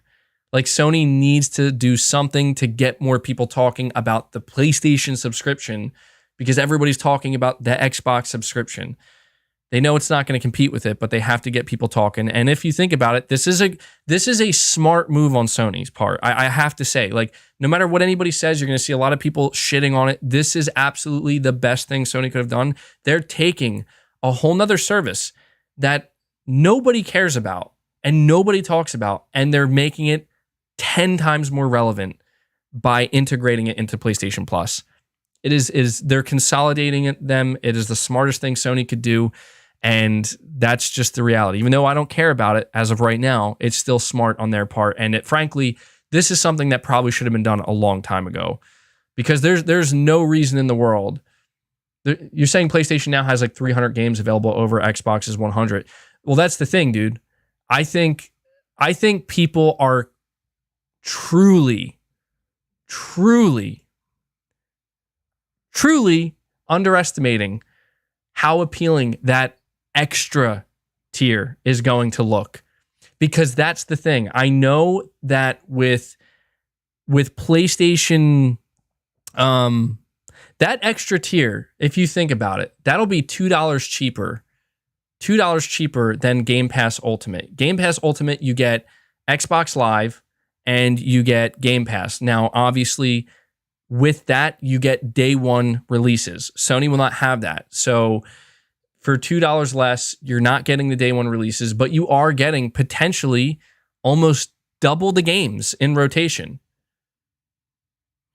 No, actually, Lucky Raygun, you're saying 300 games, but they're streaming games, not native. Not true. If this if this rumor is true, the 300 games that you're getting are specifically the downloadable ones. So you're talking a lot of PS4 games. I don't know. I'm pretty sure PS3 games are not downloadable. So you're probably looking at mostly PS4 games. Now look, I don't know what the quality of these games are going to be, but I'm just saying that a lot of people want to flex that Game Pass. It's the best deal in gaming because you get all these games. You get like over 100 games and I can just choose from whatever. Well, dude, Sony's about to have that, just minus the day one releases. Now, I know that to a lot of people are going to be like, well, then who cares? Who cares if there's no day one releases? Well, then don't subscribe. Do you see what I'm saying? You see how this works? If you are subscribed to Game Pass for day one releases, then you know why you're there. If you are somebody who is subscribed to Game Pass for just the amount of games that are there to choose from at any moment, in that sense, Spartacus can be seen as a competitor. But I don't want to call it a competitor because, in my opinion, and you guys tell me if you agree or not, in my opinion, the thing that people look for with, PlayStation, not PlayStation, with Xbox Game Pass, like the thing that draws people into Xbox Game Pass is the day one releases, more so than the extended catalog. That's what I think. You guys can tell me if you agree with that or if you think I'm wrong. But I think that's what draws people in, and I think that that's why that's why I'm not going to call it a competitor. but I think it will appeal to a certain demographic of gamers, those who just look for the numbers. Those who just look for how many games do I get for $13 a month? I think that Sony will have an advantage there where they can be like, you get 300 plus games, bro. Get 300 plus games like that. Yeah, that's pretty appealing. I think that will be appealing to maybe more people than we expect. So, but yeah, I think day and date is why people go to Game Pass. Most people. Okay, let me see here. Kevin Sin, you're saying we also have to keep in mind that Sony always gives discounts if you subscribe for more than 1 month. So if you subscribe for a year, it's probably going to be around $10. Well, that's what I'm saying. Like if you want to, PlayStation Plus Premium, probably going to be $120 a year, just like it is or maybe even like 110, and that's reasonable. It's expected. I think the middle tier, PlayStation Plus Extra, $90 a year, maybe $90 a year. And then PlayStation Plus Essential, which is just PlayStation Plus as we know it, that'll stay at $60. I'm telling you, man, if Sony raises the price of base PlayStation Plus for this, I will be pissed at that. Because there's no reason. Unless they're giving me more, there's no reason. The only way Sony, in my opinion, could get away, and I would have to call it getting away with it because it would still be fucked up. The only way they could get away with it is if they said, we're raising the price of PlayStation Plus, like the base level, yearly, but you're going to get free game trials. I mean, it would be like, okay, and that's why I think people are, a little bit anxious about that. Metro Knight, you're saying, I think the price is perfectly okay. I have PS Now right now, and for the old school games, I just want them to make the streaming and frame rates better. Yeah, I mean, that's the thing, man. I think this is something we're really going to have to... I think something that will be a big difference maker in the overall perception of Spartacus is, Jeff Grubb says classic games are going to be a big focus, but he doesn't know what that means. Well, we have to, PS3 games. Will we be able on the PlayStation 5 to natively play PS3 games? Download them and play and not stream them? That would be a big deal to a lot of people. Now, when it comes to inserting your disc and playing them, I'm not expecting anything like that. But downloadable, that'd be a big deal for a lot of PlayStation fans. I don't think it's going to happen. But maybe that's why it's taken Sony so long to get this thing rolled out. I'm just saying it's a possibility. Emulation.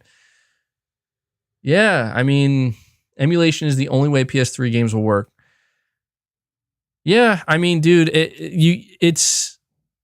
you have to wonder, will Sony improve the frame rates? And will they go the extra mile is what I'm trying to say.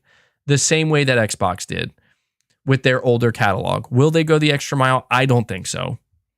But I think that if they were to do that, if Sony did go the extra mile for PS3, PS2, and PS1 games, I think that would be a huge difference maker in how people perceive this, especially for the core PlayStation fan base. But we don't know. And, our knowledge of Spartacus right now is limited. But you're saying, hey, BG, I'm new to the channel, but I like the detail you go into with your discussions. Glad to be a new subscriber to your channel. What if they teamed up with Steam to put out Spartacus? That would be interesting. I don't think they will, though. But thank you so much, man. Thank you. I appreciate the support. So, I kind of just sit here and I wonder to myself, I really wonder how Sony's going to position this. And I think that, I'm going to take this stance right now before we move on to another topic. The stance I'm going to take is I think Sony, if this is really just truly all Spartacus is we're just literally, we're going to take PlayStation Now. It's like SpongeBob, Patrick. We're going to take PlayStation Now and push it somewhere else. I feel like if that's what they're doing with PlayStation Now, where they're just putting it into, PlayStation Plus and nothing's changing other than that, then I think that's something they reveal in a blog post. I don't think that's something that they come out and they say during an event like, and here's PlayStation Spartacus, because it wouldn't be exciting to most people. It would just be like, okay, like, we get it.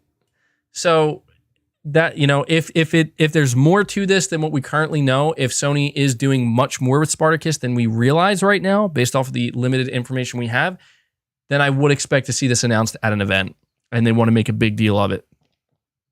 But right now, I'm convinced, based off of what we know, that they're not going to make a big deal of it. It's just a way for them to consolidate PlayStation Now and make more money off of subscriptions. So, MVG definitely doesn't have a future in voice acting. No, dude, definitely not. Definitely not.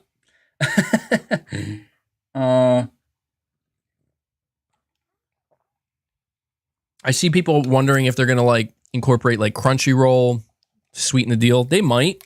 I mean, it would, but I don't know. Okay, I got Dragon Bat Spidey. Thank you for the 5. And you're also saying, or the 10 actually, you're also saying, will Joel die in The Last of Us 2 director's cut? I don't know, man. I don't know. We'll have to find out. I'm gonna say yeah, like of course, but who knows? It's a director's cut after all. Kendall Fire 22.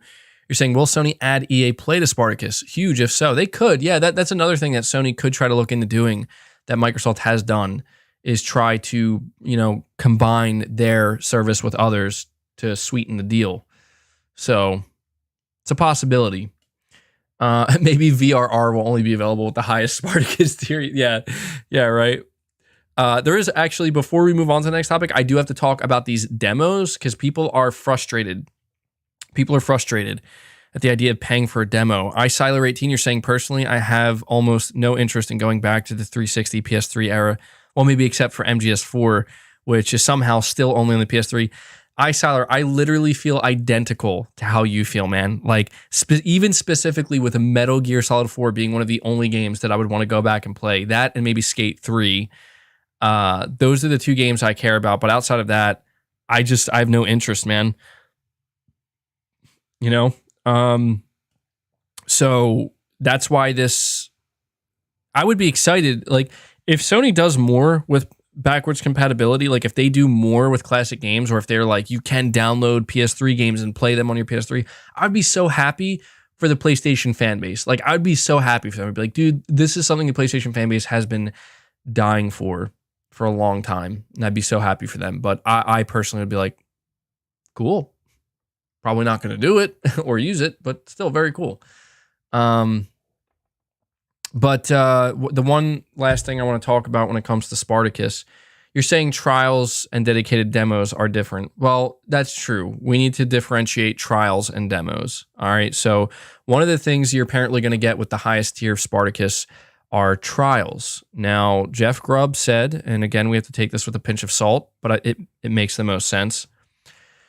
Jeff Grubb said that Sony will plan to offer game trials for all of, or most of, their exclusive game releases. Now, trials essentially are, see, a demo is like something you can keep replaying. It's like a chunk of a game that you can just keep replaying over and over again, and you can keep going back to try it. A trial is the full game. So let's just use God of War as an example, okay? Maybe they'll even do it with God of War. If you subscribe, actually, now that I'm thinking about it, I just had a thought. Sony announcing Spartacus alongside revealing God of War's release date would be a big deal, because a lot of people would subscribe, potentially, who, maybe not a lot of people, but it could entice more people to subscribe to the highest tier to play that trial of God of War if they make it available. So something worth mentioning. That's another reason why I think maybe getting God of War's release date sooner rather than later is a possibility alongside Spartacus. But we'll use God of War as an example. Imagine you... Yeah, there we go. So Always Busy, you're saying trials have already been tested. They had Sackboy's Big Adventure and Death Stranding. They've already been tested to certain beta testers. You can play them for like 4 or 6 hours. So yeah, the way the trials will work is say God of War Ragnarok releases in June, a person is maybe subscribed to the lowest tier of PlayStation Plus. If they subscribe to the premium tier, they will get a trial for God of War Ragnarok that lasts, let's say, 5 hours or 6 hours, something along those lines. And what will happen, Cyberpunk as well, is you download this trial. And the weird thing about the trials, it's not weird, like it kind of makes sense, but I think people don't like it, is once the clock starts ticking, like your 5-hour trial, it doesn't stop. Like you can't pause it. So you would have to do it at a time when you're ready to sit down and I'm going to play God of War Ragnarok for 5 hours straight and not move so I can get the most out of my trial. Because if you play it for like an hour and then you save it and you walk away, your trial's up. So you're going to have to decide, do you want to buy it or not?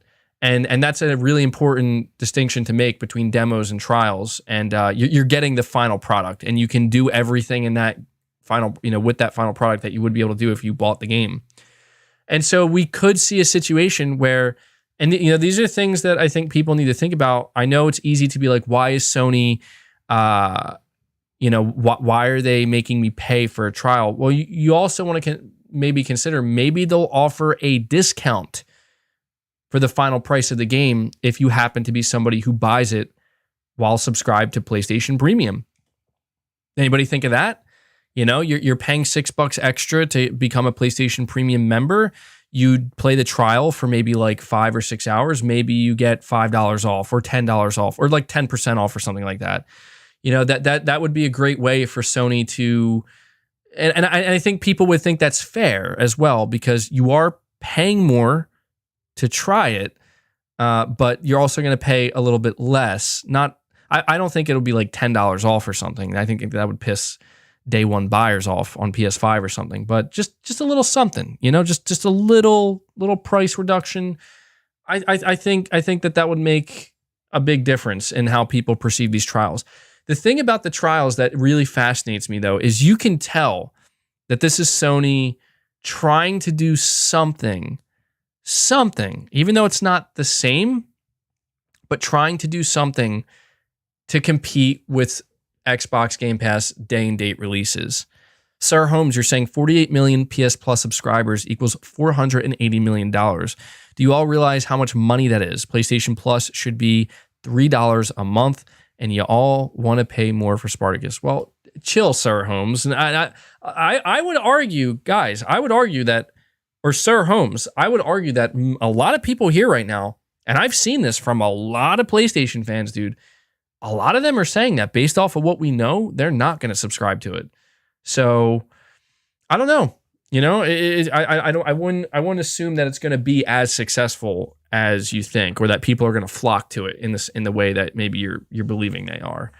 But talking about the trials before we move on to the next topic here is I just want to acknowledge that even though trials are not the same as day and date, I do think it's going to be appealing to people. I really do. I think a game like Returnal is a great example of why somebody would subscribe, even if it's just for 1 month. Even if it's just for 1 month, you pay $6, you get a 5-hour trial or a 6-hour trial of Returnal. I think people will see some type of value in that, because Returnal is definitely one of those games where a lot of people look at it and they're like, I don't know if I want to pay $70 for this game. I'm really unsure. And they're nervous. I don't know. I think a lot of people would be willing to pay that extra $6, even if it's just for a month, and they can always cancel or go back to the regular. You're saying that's a horrible take. Look, man, maybe you're right. Maybe it is a bad take, but I'm telling you, like, you talk about people, the average consumer who cares about, not spending a plethora of money on games. You talk about the average consumer who's very nervous and hesitant about a single game purchase. I think trial, dude, I know how it seems. It's like, you're going to make me pay for trials. I think people will. And I think they'll actually like it. I'm telling you, if Sony offers a slight discount for those who do, I think a lot of people, maybe not, like, I feel like for games like God of War, not so much. Like, everybody's going to want to play God of War. Like, how many people are going to be like, I need to play a trial of God of War? Like, do you though? Do you need to play a trial? Or do you just need to buy the game? Like, you know what I mean? I feel like God of War, people are like, yep, I'm buying the game. But there are just a lot of other games, man, that I think people need to be able to try them out. And I do want to say this. I think that a lot of people have advocated for Game Pass, and one of the biggest reasons they do, and it's a good reason, and I've actually even said myself, this is a really good reason to subscribe to Game Pass, is if you're subscribed to Game Pass and Microsoft is consistently releasing games into it day and date, people like the idea that they can just try those games. Like, there's going to be millions of people who are just subscribed to Game Pass who genuinely don't have interest in Starfield, but they're just going to try it because it's there.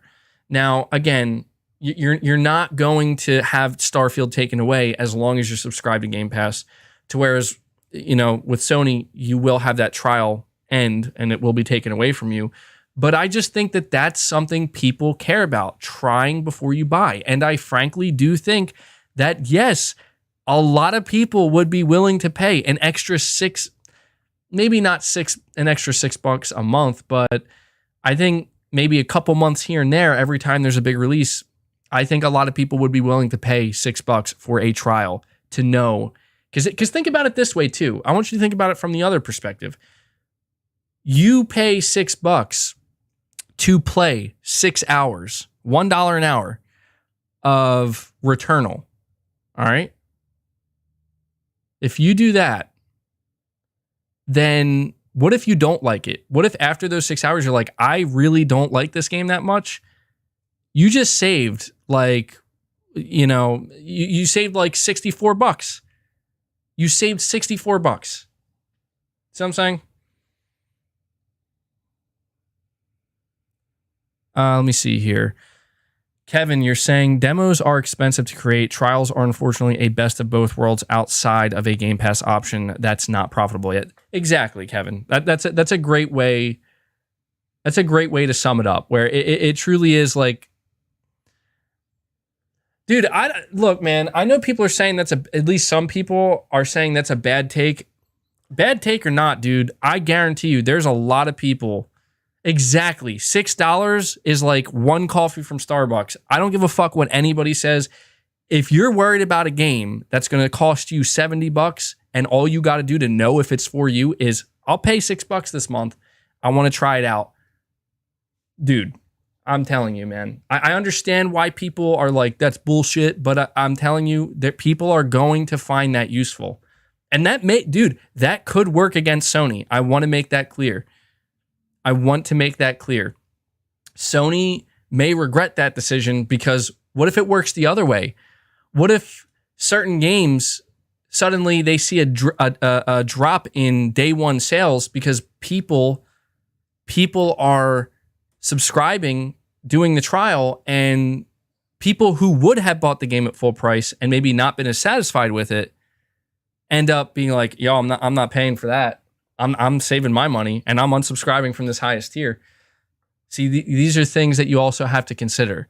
There's two sides to the coin, every time. So, by the way, guys, hit that like button for me. We are almost at 700 likes. Let's make that happen. I would really appreciate it. And Press Alpha says, remember when we had Blockbuster? Yeah. Pretty sure Sony have thought about that MVG if it happens. Dude, I could see a situation. The worst thing that I think would happen is if Sony, I did talk about the event, by the way. You might be a little bit late. I think the worst thing that could happen for Sony is if they saw that it was having a negative impact on their bottom line of day one sales, they would be very, very, and they may already be like this, very picky about which games get day one trials.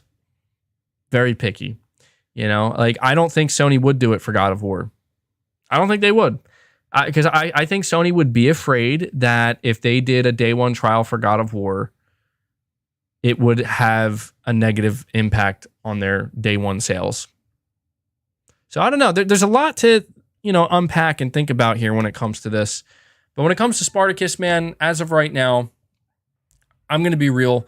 I'm not really excited for it. I don't care too much about services, and I'm interested. I'm going to cover it, and maybe they'll surprise me. But when you talk about the things I'm excited for, dude, show me the game, Sony. I'm ready.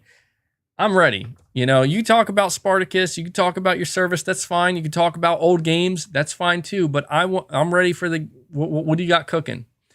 That's what I'm ready for. So, Sir Holmes, again, you're saying MBG is the type of person that buys a bunch of stuff at the store that he doesn't need just because it's on sale. Stop giving financial advice, LOL. Not really, dude. Actually, you'd be surprised. Look, I will admit, I'm not the best when it comes to finances. I've made my mistakes, but that's not come on. I think that's a little bit unfair, Sir Holmes. I'm just simply saying, I'm going to say it one more time. All right. If Sony were to give you two options, all right. Option one, pay full price and get the entirety of the game and you own it forever. Okay. Or option two, pay $6 right now. $6 out of pocket right now. Play this game for 6 hours, and if you decide you want to buy it, we'll charge you. We'll slash $5 off the price. And if you don't buy it, or even if you do buy it, you can unsubscribe or reduce your subscription. I'm just saying, to me, it's better to have that option. This is all I'm saying. It's better to at least have that option than to not have any at all. Do you get what I'm saying? I hope you guys understand that. I'm not saying it's necessarily the best, but I think what Kevin said is true, where it's kind of like really the only option that Sony has right now for something that isn't proven to be profitable. I know people are going to you're going to see it. You're going to see it, dude. They're going to come out in force. Mark my words.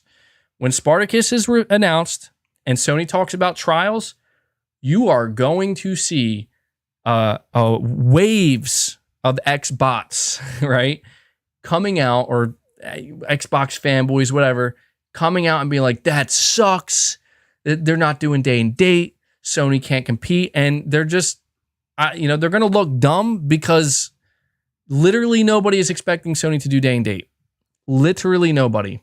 So make sure when that day comes, guys, when Spartacus is announced, we got to make everybody aware that anybody who's bitching at Sony for not doing day and date is ignorant and doesn't know what they're talking about, because it was never going to happen and literally nobody expected it. So just going to put that out here now.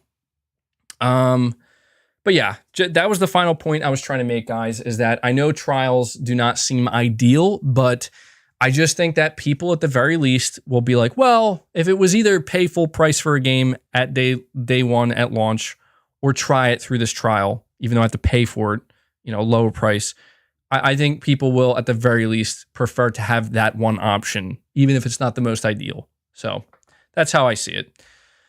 Let me see what other topics I have here, though. I've been going on for quite a long time. Oh, you know what? Because of my shirt.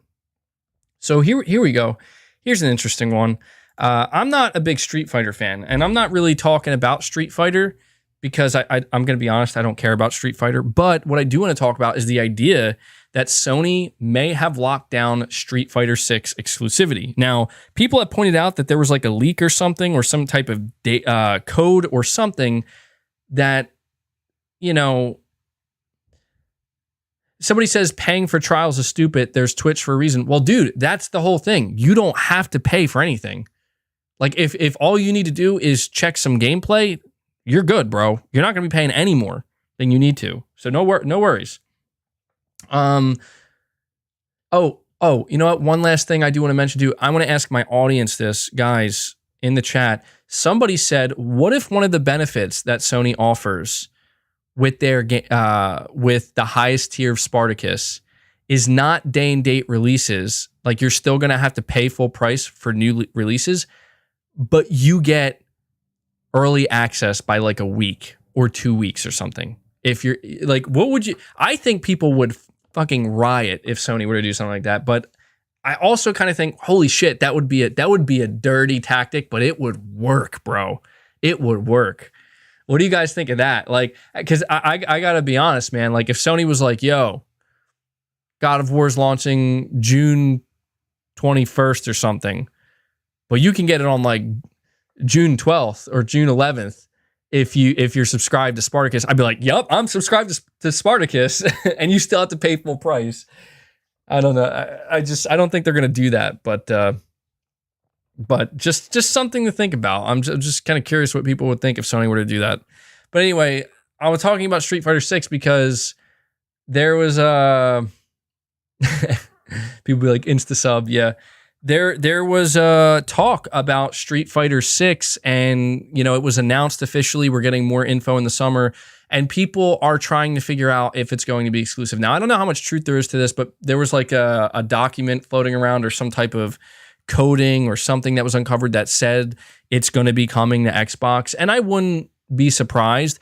But the whole thing is I want to talk about this notion that people are going to act offended at Sony and timed exclusivity. It's not a whole lot of people, but I just couldn't help but notice how everybody was acting like, man, that would be so disappointing. I get it. I get that it's a fighting game. I get that a lot of people are like, well, we want to have the biggest player base and we want to see it thrive. I get that, but these people, the reason why it bothers me is because, like, do you not see what Microsoft is doing? Like, surely you see, like, that they just bought Bethesda and said all your games belong to us now. Surely you realize that at least some Activision titles, maybe not Call of Duty, but some, possibly even like future Crash Bandicoot games and shit, will be exclusive. And Microsoft has made it clear that they will probably, if they are able to legally, they will probably keep buying publishers. Like, anybody who says that Sony is in the wrong at this point for buying timed exclusivity for anything, you can't. You can no longer say that. Because if I'm not mistaken, a lot of these people said that it's okay for Microsoft. It's okay for them to buy a publisher like Bethesda and make their games exclusive, because look at what Sony was doing. Sony buying timed exclusivity for games left, right, up, down, and center. Yep. So of course Microsoft had to respond. Microsoft had to compete, right? So all is fair. All is fair. And like, look, I'm just saying, man. I'm just saying, we got to acknowledge that if Sony goes on, if their way of going on the offensive, at least for now, to mitigate anything that could potentially happen, Street Fighter 6 is exclusive. BioShock is exclusive. I don't care what it is. I do not care what it is. I never want to hear anybody ever again say or cry that, well, Sony shouldn't make that exclusive. It's anything's game now, bro. Anything. Nothing is off limits. Nothing is off the table. And Microsoft made it that way when they decided they were going to buy all of Bethesda and make their games exclusive. So, saying, haha, literally spending to money to keep other platforms off of playing games is far, far, far from the worst than choosing to invest into studios that benefit your platform and customers. I mean, don't get me wrong. The thing is, I feel like if you were to compare buying a publisher or studio and making their future content purely exclusive versus timed exclusivity, at least with timed exclusivity, it's not permanent. You know what I mean? So that's how I feel about it. You're saying, yeah, it's only bad when Microsoft does it. We got it. I'm not saying that, Sebastian. I literally didn't say that. You said that, not me. I'm saying that if you're telling me the reason why it's okay for Microsoft to do it is because Sony started it with timed exclusivity, then I'm saying then it's okay for Sony to keep doing timed exclusivity. That's all I'm saying. That's all I'm saying. That's all I'm saying. Frankly, I say all this saying I kind of don't want, I know it sounds ironic, I don't really want Street Fighter 6 to be exclusive. Mainly because I just don't think it needs to be. I'm just saying I can understand if Sony did it, but I don't, come on, it's Street Fighter. Well, then again, they have Evo, but I just don't think it's necessary.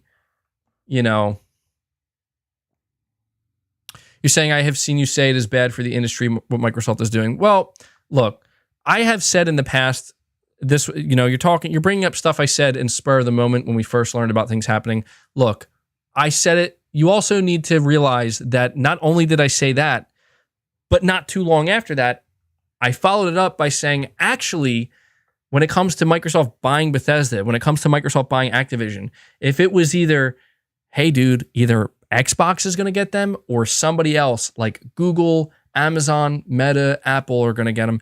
I said multiple times that I'd much rather it be Microsoft. If Sony's not a possibility, then let them go to Xbox. I've said that before, dude. I've said it many times. So just saying. I'm always just saying. Luis, you're saying member for 2 months. Greatness awaits. Thank you, buddy. You're saying I would definitely subscribe if there was early access. Dude, I'm telling you now, a shit ton of people would subscribe if there's early. I think Sony's going to do that, dude. I think Sony's going to do that. I think, doesn't EA Play do that? There's a car alarm going off outside. But I'm pretty sure EA does that. And that would make Sony's subscriptions explode. Everybody would be subscribing. So, that's really all I wanted to say. Mainly because, like, I just feel like at this point, anything going forward that Sony announces that was clearly money-hatted, like Sony paid for timed exclusivity or even like permanent exclusivity for like a third party, it is what it is, man. Like I remember saying to people in the past that, because there was a time where people were like arguing against exclusivity. We're like, exclusives are bad. Exclusives should go away. And I always said, like, exclusives are never going to go away, man. It's been part of the industry since the beginning, and it will be here till the end. Like, they're always going to be a part of the industry. And it just turns out that it's been bumped up a couple notches where it's not just about getting third-party exclusivity. Now it's about buying whole studios. And if it's not about buying whole studios and getting their exclusivity, now it's about buying publishers. Content exclusivity is always going to be a thing. And you'll always see these entities fight for it. And that's why I've never been against it, because it's just like, it's like the sky shouldn't be blue. It should be purple. Like, well, okay, but what does that even mean? Doesn't mean anything. Like, it's going to be blue, always has been blue, probably will always be blue. It's just how it is, bro. And that's how it is with exclusives. It's how it is. Whether it's ideal or not is not part of the conversation, is all I'm trying to say. It's just a matter of what is, what will be, what has been. Jahan, I don't know if I'm saying your name correctly. You're saying other company, I'll keep Activision multiplat. I'm interested to see how much of Activision remains multiplat. Microsoft really made it sound like everything's going to be multiplat, but I don't believe that. I think for sure Call of Duty will, but other things, I'm not sure. Darren, you're saying Xbox buying studios directly benefits Xbox platform and its customers. Please explain to me how Sony buying third-party games benefits PS customers. It benefits PS customers because PlayStation players get to play those games. I mean, I kind of, Darren, I kind of get where you're coming from, but you have to understand, what does this boil down to? It boils down to the bottom. Like, you want to talk about getting to the bottom line? Why is Xbox competing with Sony? Why is Sony competing with Xbox? Why are, all these other entities? It's a fight for content, man. And ownership is definitely a big part of that conversation when you talk about fighting for content. But ownership is not something that applies to everything. A good example of this is, KOTOR Remake.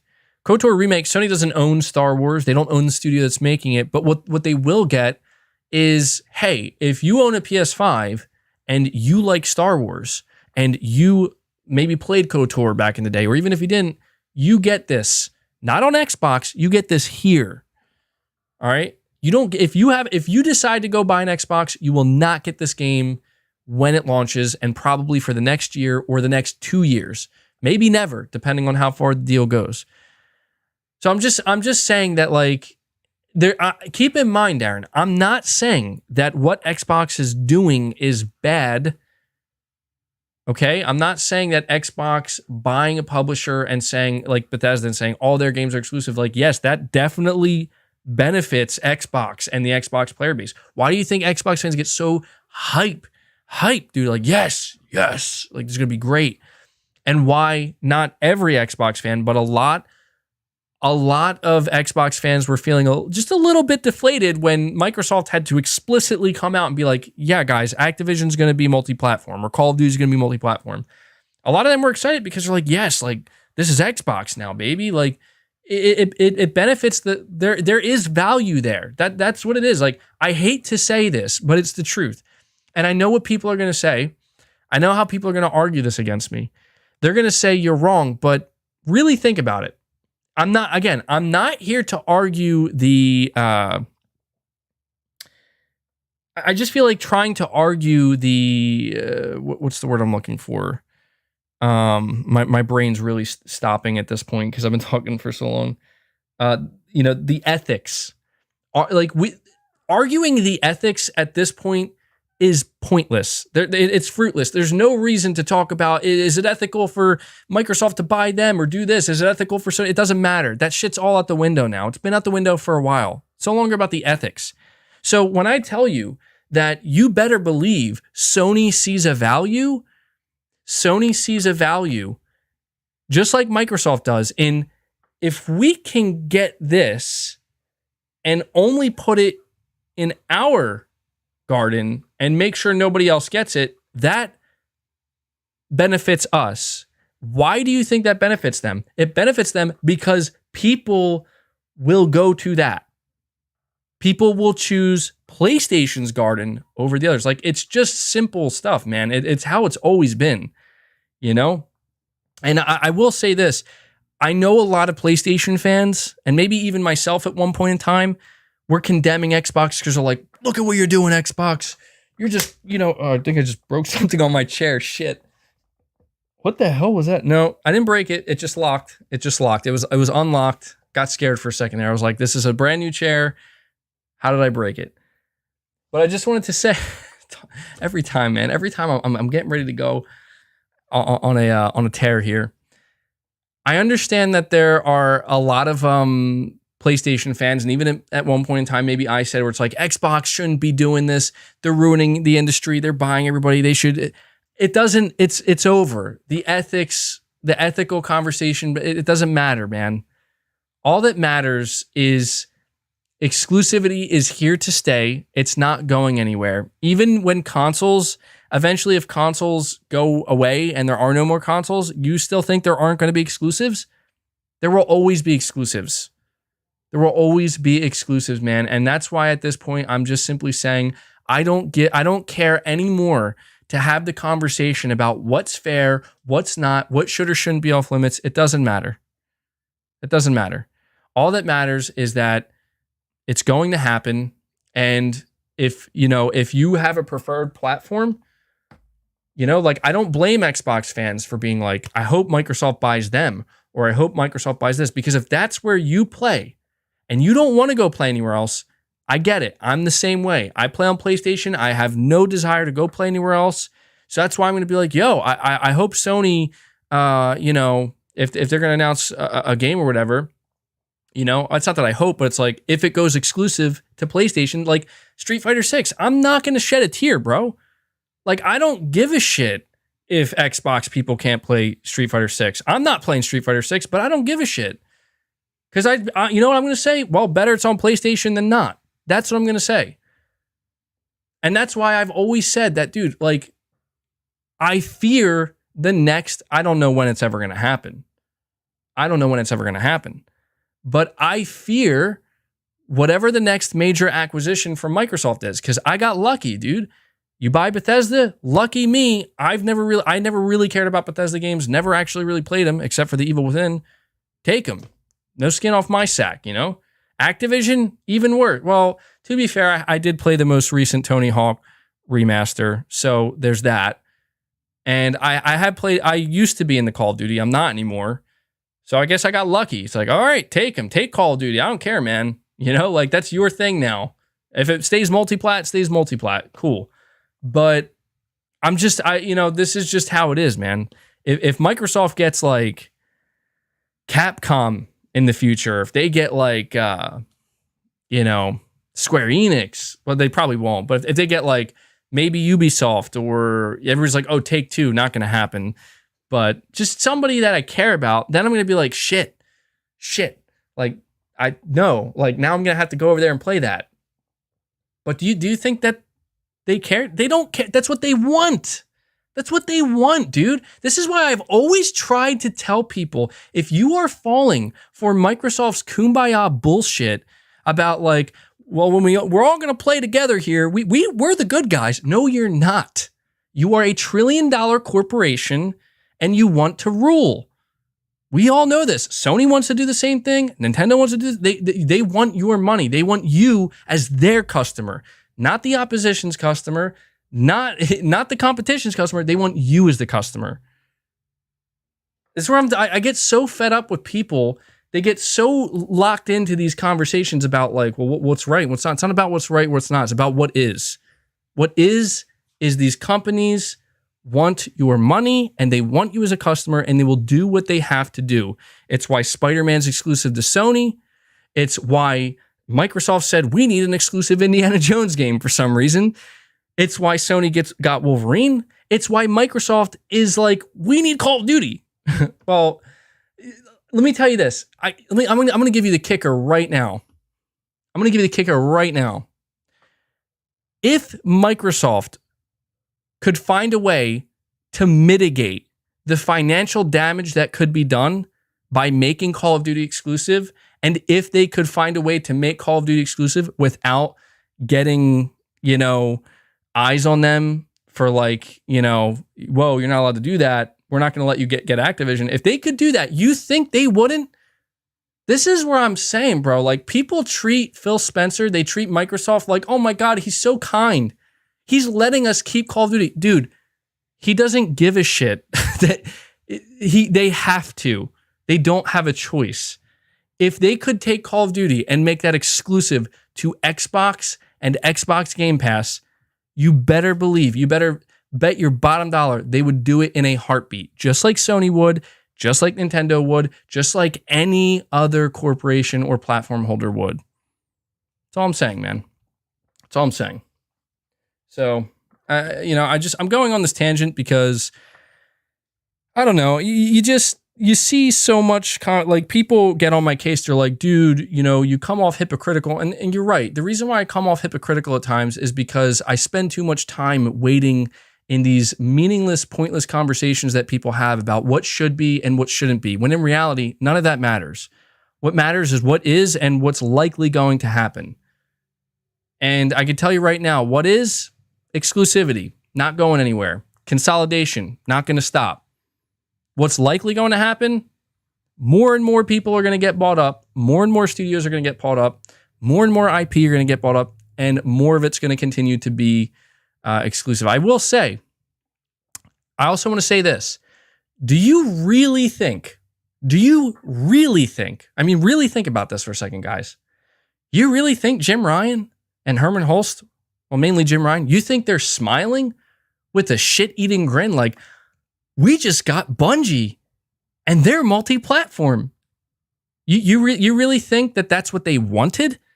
Wrong. No, they didn't. If Sony had it their way, Destiny would be ripped right off of Xbox, right off of every other platform, and it would be exclusive to PlayStation. The only reason it's not is because Bungie would have never agreed to ever be acquired by Sony if that's what they were going to do. That's the reality, people.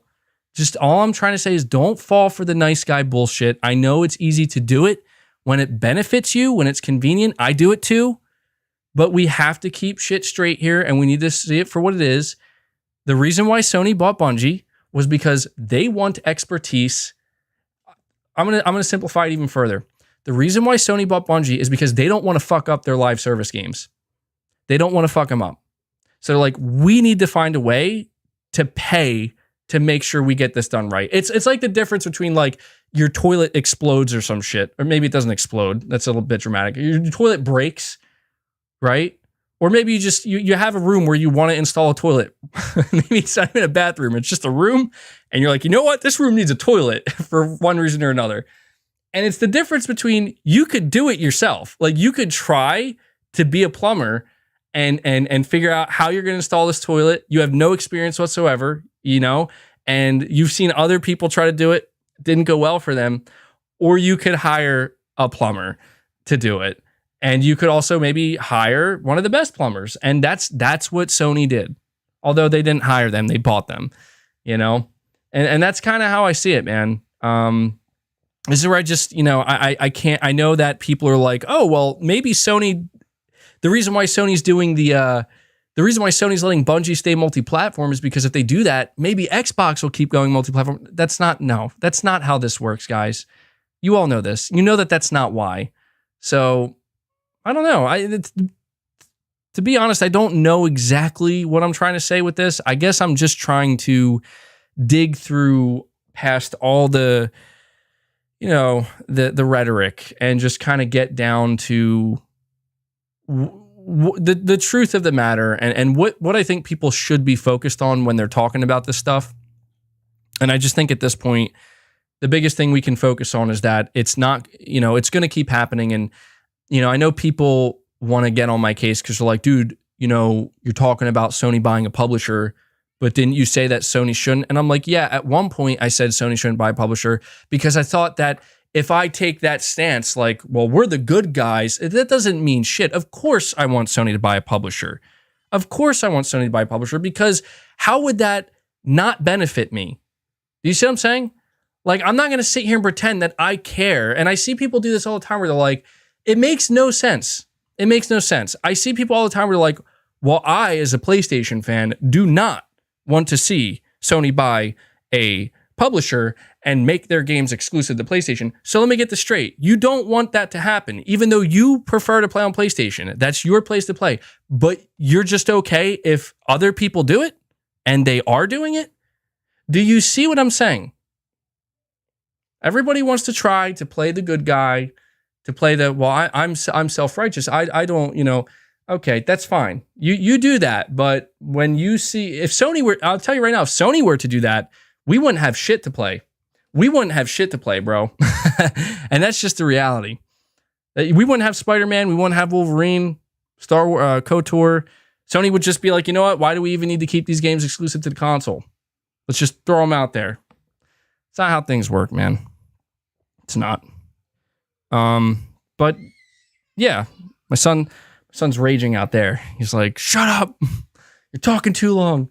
Talking nonsense now. You're saying MBG, Microsoft is trying to strong arm gamers into their ecosystem. They want to be the large scale de facto gaming platform. They need undeniable IP, hence Bethesda. Exactly. Like, this is where I try to tell people, man, like, Microsoft's focus is the same. Like, here are the two similarities between Sony and Microsoft. All right, here are the two similarities. You got Microsoft, you got Sony. They both are big platform holders in gaming, and they both want to be the most prolific, well-known, profitable, just not inflated numbers. They want the most people on their platform, and that's what they're competing for. But I'm going to tell you the biggest difference between Microsoft and Sony right now, all right? And it's not something that is profound, and the reason why it's not profound is because it's been this way for quite some time. It's still this way, and we have no actual proof that it won't be this way in the coming years. Now, keep in mind, I'm not saying that means it can't happen in the coming years. It absolutely can. But the main difference is Sony's way of achieving this is not the, well, let's just buy our way to that. Let's just buy something that people can't refuse. Well, it's been a little bit of that. Let's be honest. It's been a little bit of that. It's the reason why Spider-Man isn't on Xbox. It's the reason why Wolverine won't be on Xbox. So I'm not going to sit here and make it sound like Sony isn't a little bit guilty of that. They are. But Sony does have that top tier talent, mostly, That like I'm just gonna call a spade right now. Xbox has not had that top tier talent.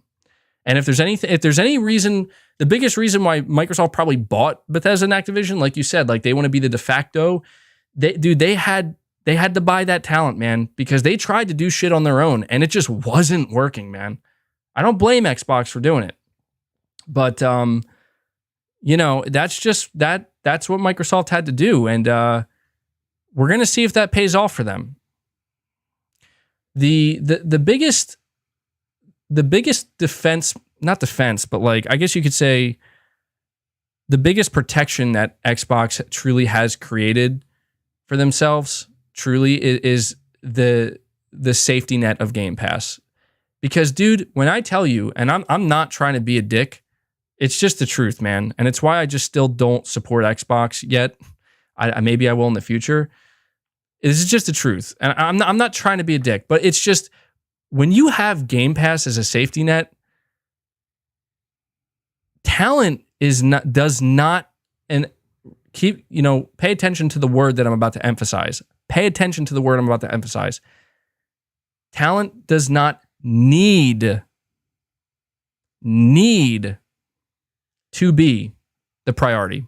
It should be, and yes, they still care about it, but it does not need to be the priority. And that is, as of right now, the biggest difference between PlayStation and Xbox. Right now, PlayStation, what would PlayStation be right now with $70 games if they didn't have the talent? If PlayStation was like, we don't need talent, we could just sell these games for $70. We don't need talent. What do you think would happen? They'd collapse overnight, bro. You see what I'm saying? Do you see what I'm saying? Need. They need the talent. Xbox, they really went with the scorched earth. Maybe not the most appropriate time to use that analogy, but they really went with the scorched earth approach, man, where they're like, we'll just buy it all. Maybe not at all, but we'll buy the biggest. We'll buy the biggest shit. We'll make it ours. Subscribe. And, people were like, bro. That's how Xbox is competing. And I'm like, you're damn right. You're damn right. They said, we can't make our own talent. We'll buy our own talent. Can't blame them. You're saying, dude, read my comment. MBG, will Spartacus be on PC and TV? Maybe in the long run. Oh, sorry. Magnum Visuals, you're saying, is the ray tracing patent, is it for PS5 or PS5 Pro? I'm thinking it might be for PS5 Pro because somebody said that Alex, I think Battaglia of Digital Foundry said that patent was not for the PS5. So, well, Astro Cyborg, you're saying Sony did the same though. Yeah, well, yeah. I mean, again, this is just where I'm getting into the rhetoric of it all again. I'm allowing myself to fall back into it. But you are right. Like I'm not going to sit here and make it sound like Sony didn't buy Naughty Dog. Sony bought Naughty Dog. Sony bought Guerrilla. Sony bought Insomniac. Sony bought Sucker Punch. Yes, they bought these studios, but you have to admit that there is a difference between Sony buying Sucker Punch in 2011 versus Microsoft acquiring all of Bethesda. You got to admit there's a pretty big difference between those two. So I'm not trying to make it sound like again, I don't want to make Sony sound better than they are. I'm trying, this is about trying to just see things for what they really are. The reality is, again, Sony is a corporation who cares about their bottom line. And it just turns out that Sony, the people who were in charge of content creation and pipelines and kind of making sure that they have content for their platform, the people who were in charge of that in the past for Sony have proven to be much more skilled than anybody who ever worked for Xbox in doing that same exact thing. That's the reality. You could argue that Phil Spencer is just kind of making up for lost ground, with the Bethesda and Activision purchase, because it's true, man. It's like all these years Sony cultivating talent that, you can't, it's hard to buy talent like that all at once, unless you're $1 trillion company. And you could just say that, that's the difference, man. That's just how it is. That's how it is. Doesn't mean it can't change. But that's how it is. But I will say that the one thing that is fascinating, we talked about Bungie. It is interesting to see how Sony is apparently willing to, and I can't blame them considering the way the industry is changing so rapidly and consolidating. Sony's saying, you know what? We're not gonna be organic about, well, you're saying MBG because Sony can't afford to buy the big studios. That's true. That's true as well. Sony coming out and saying that we can't, it's not, maybe not that they can't, but we're not going to try to organically succeed with live service. That's interesting to me because, and I think I'm having a realization right now, and it's just hitting me now. And I actually think that this is something that's worth saying for sure and keeping in mind. One of the things that people kept asking me, oh my God, why do these keep showing up? Christ. One of the things, Nakamichi, sorry, you're saying if Sony decides to buy a publisher, they keep the games multi-platform, but do not have them on Game Pass until game sales are declining. That's definitely that's a possible strategy for Sony, but I'm telling you now, the most bizarre thing I've ever seen Sony do ever was acquire Bungie and say completely multi-platform. Never, they even made it clear that their upcoming new IP is going to be multi-platform. I'm like, excuse me? Is this is it PlayStation? This is Sony saying this?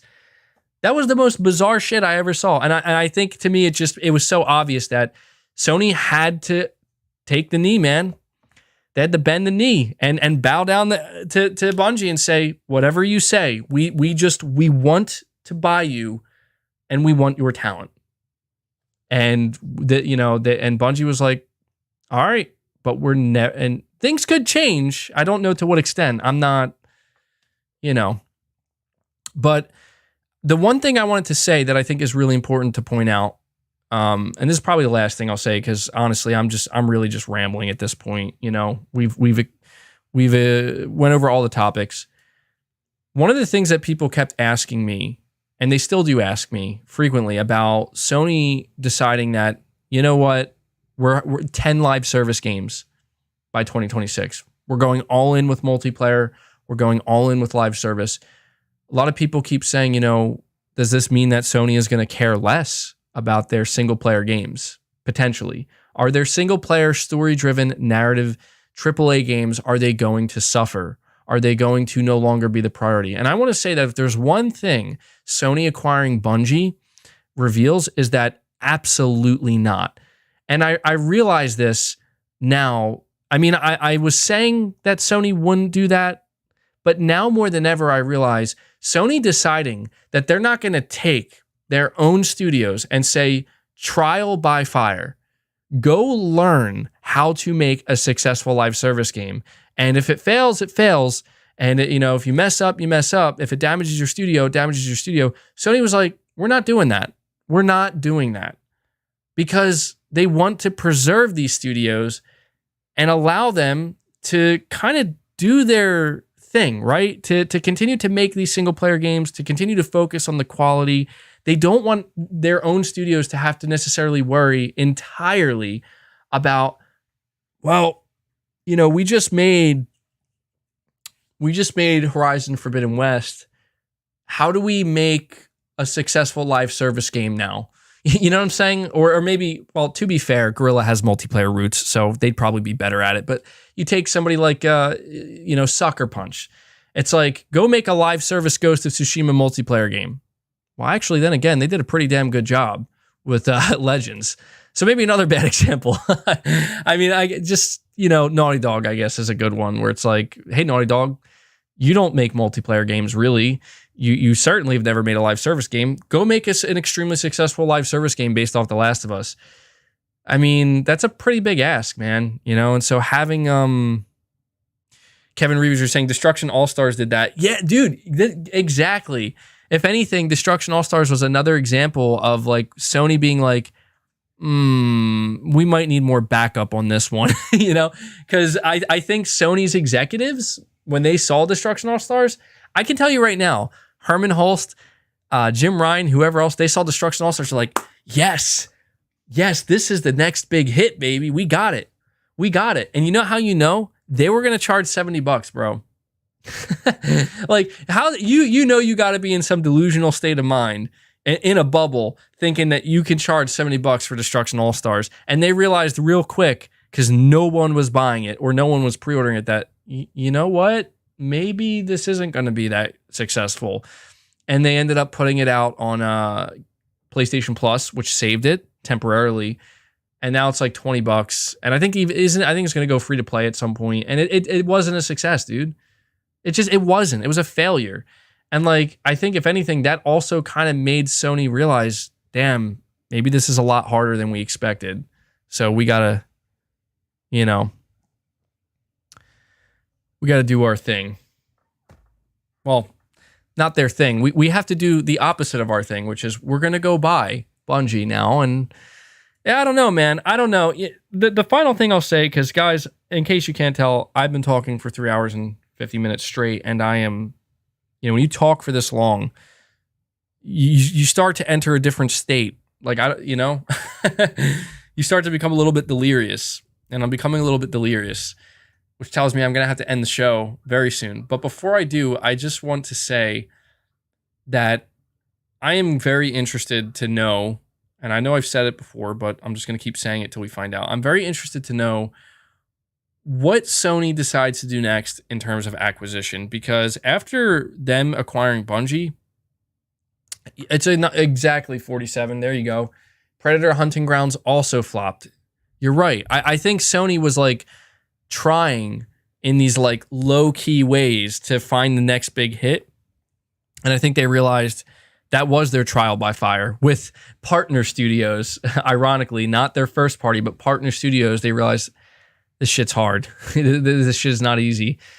And that's why I'm just so interested to know who exactly is Sony going to go for next, because I feel like it's totally unpredictable at this point.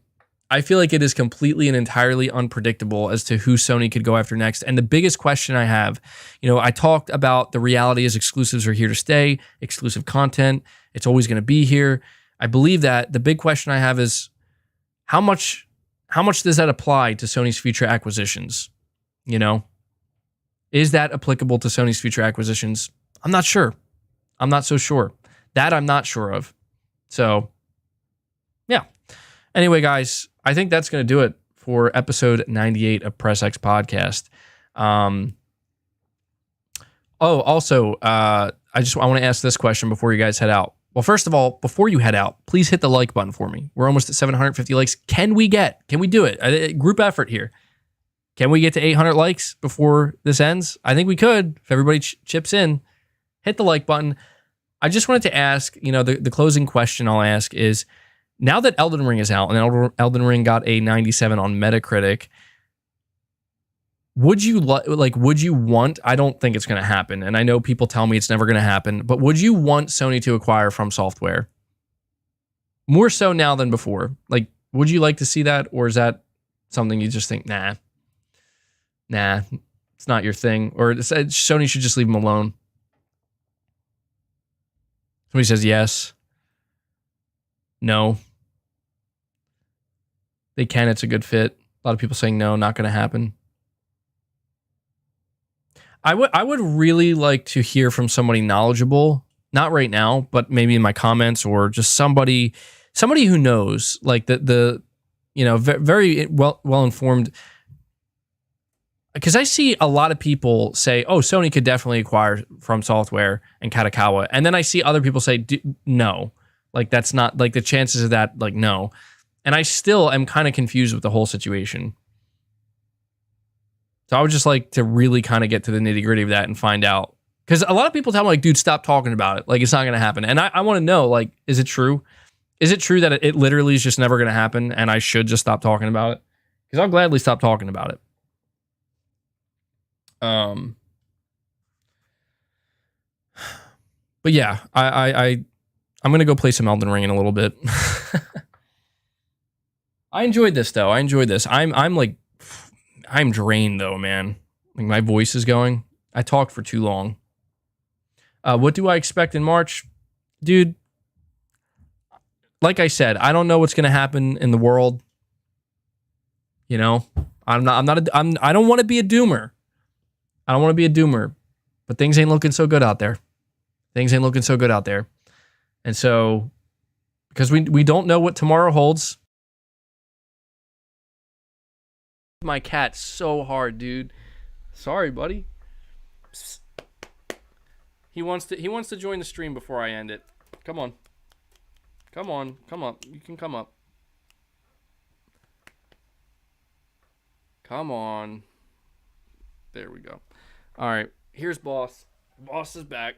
My mic. Did my mic go? There we go. It should be back. Boss is back, everybody. Boss is here. He says, no one knows what's going to happen, you know? We might not be here. We might not be here next month. And so, because of that, I'm just going to say, I think Sony's going to go crazy in March. I think Sony's going to reveal it all. I think PlayStation fans have a lot to look forward to. Let him throw up on me? Yeah, no. No, thanks. But yeah, I just want to thank everybody for hanging out with me. This was a really good podcast episode. Every episode's great. You guys make it. I want to give a big thank you to all of my channel members. Big shout out to Devil Shooter for doing the timestamps on a weekly basis for the podcast. Helps the community tremendously. And a huge thank you to everybody who donated a super chat. Guys, you know I say it every week, but it's important I say it because I just want you to know the super chats, the channel memberships, the direct support, it's exactly what you're doing. You are directly supporting me as a content creator and allowing me to do what I do here. And I really sincerely appreciate it. And I literally couldn't do what I do here without you guys. So thank you so much for doing that. And yeah, that's it. That's episode 98. Episode 99 will be the first Sunday of March. Now, people have been asking me, am I going to do anything special for episode 100?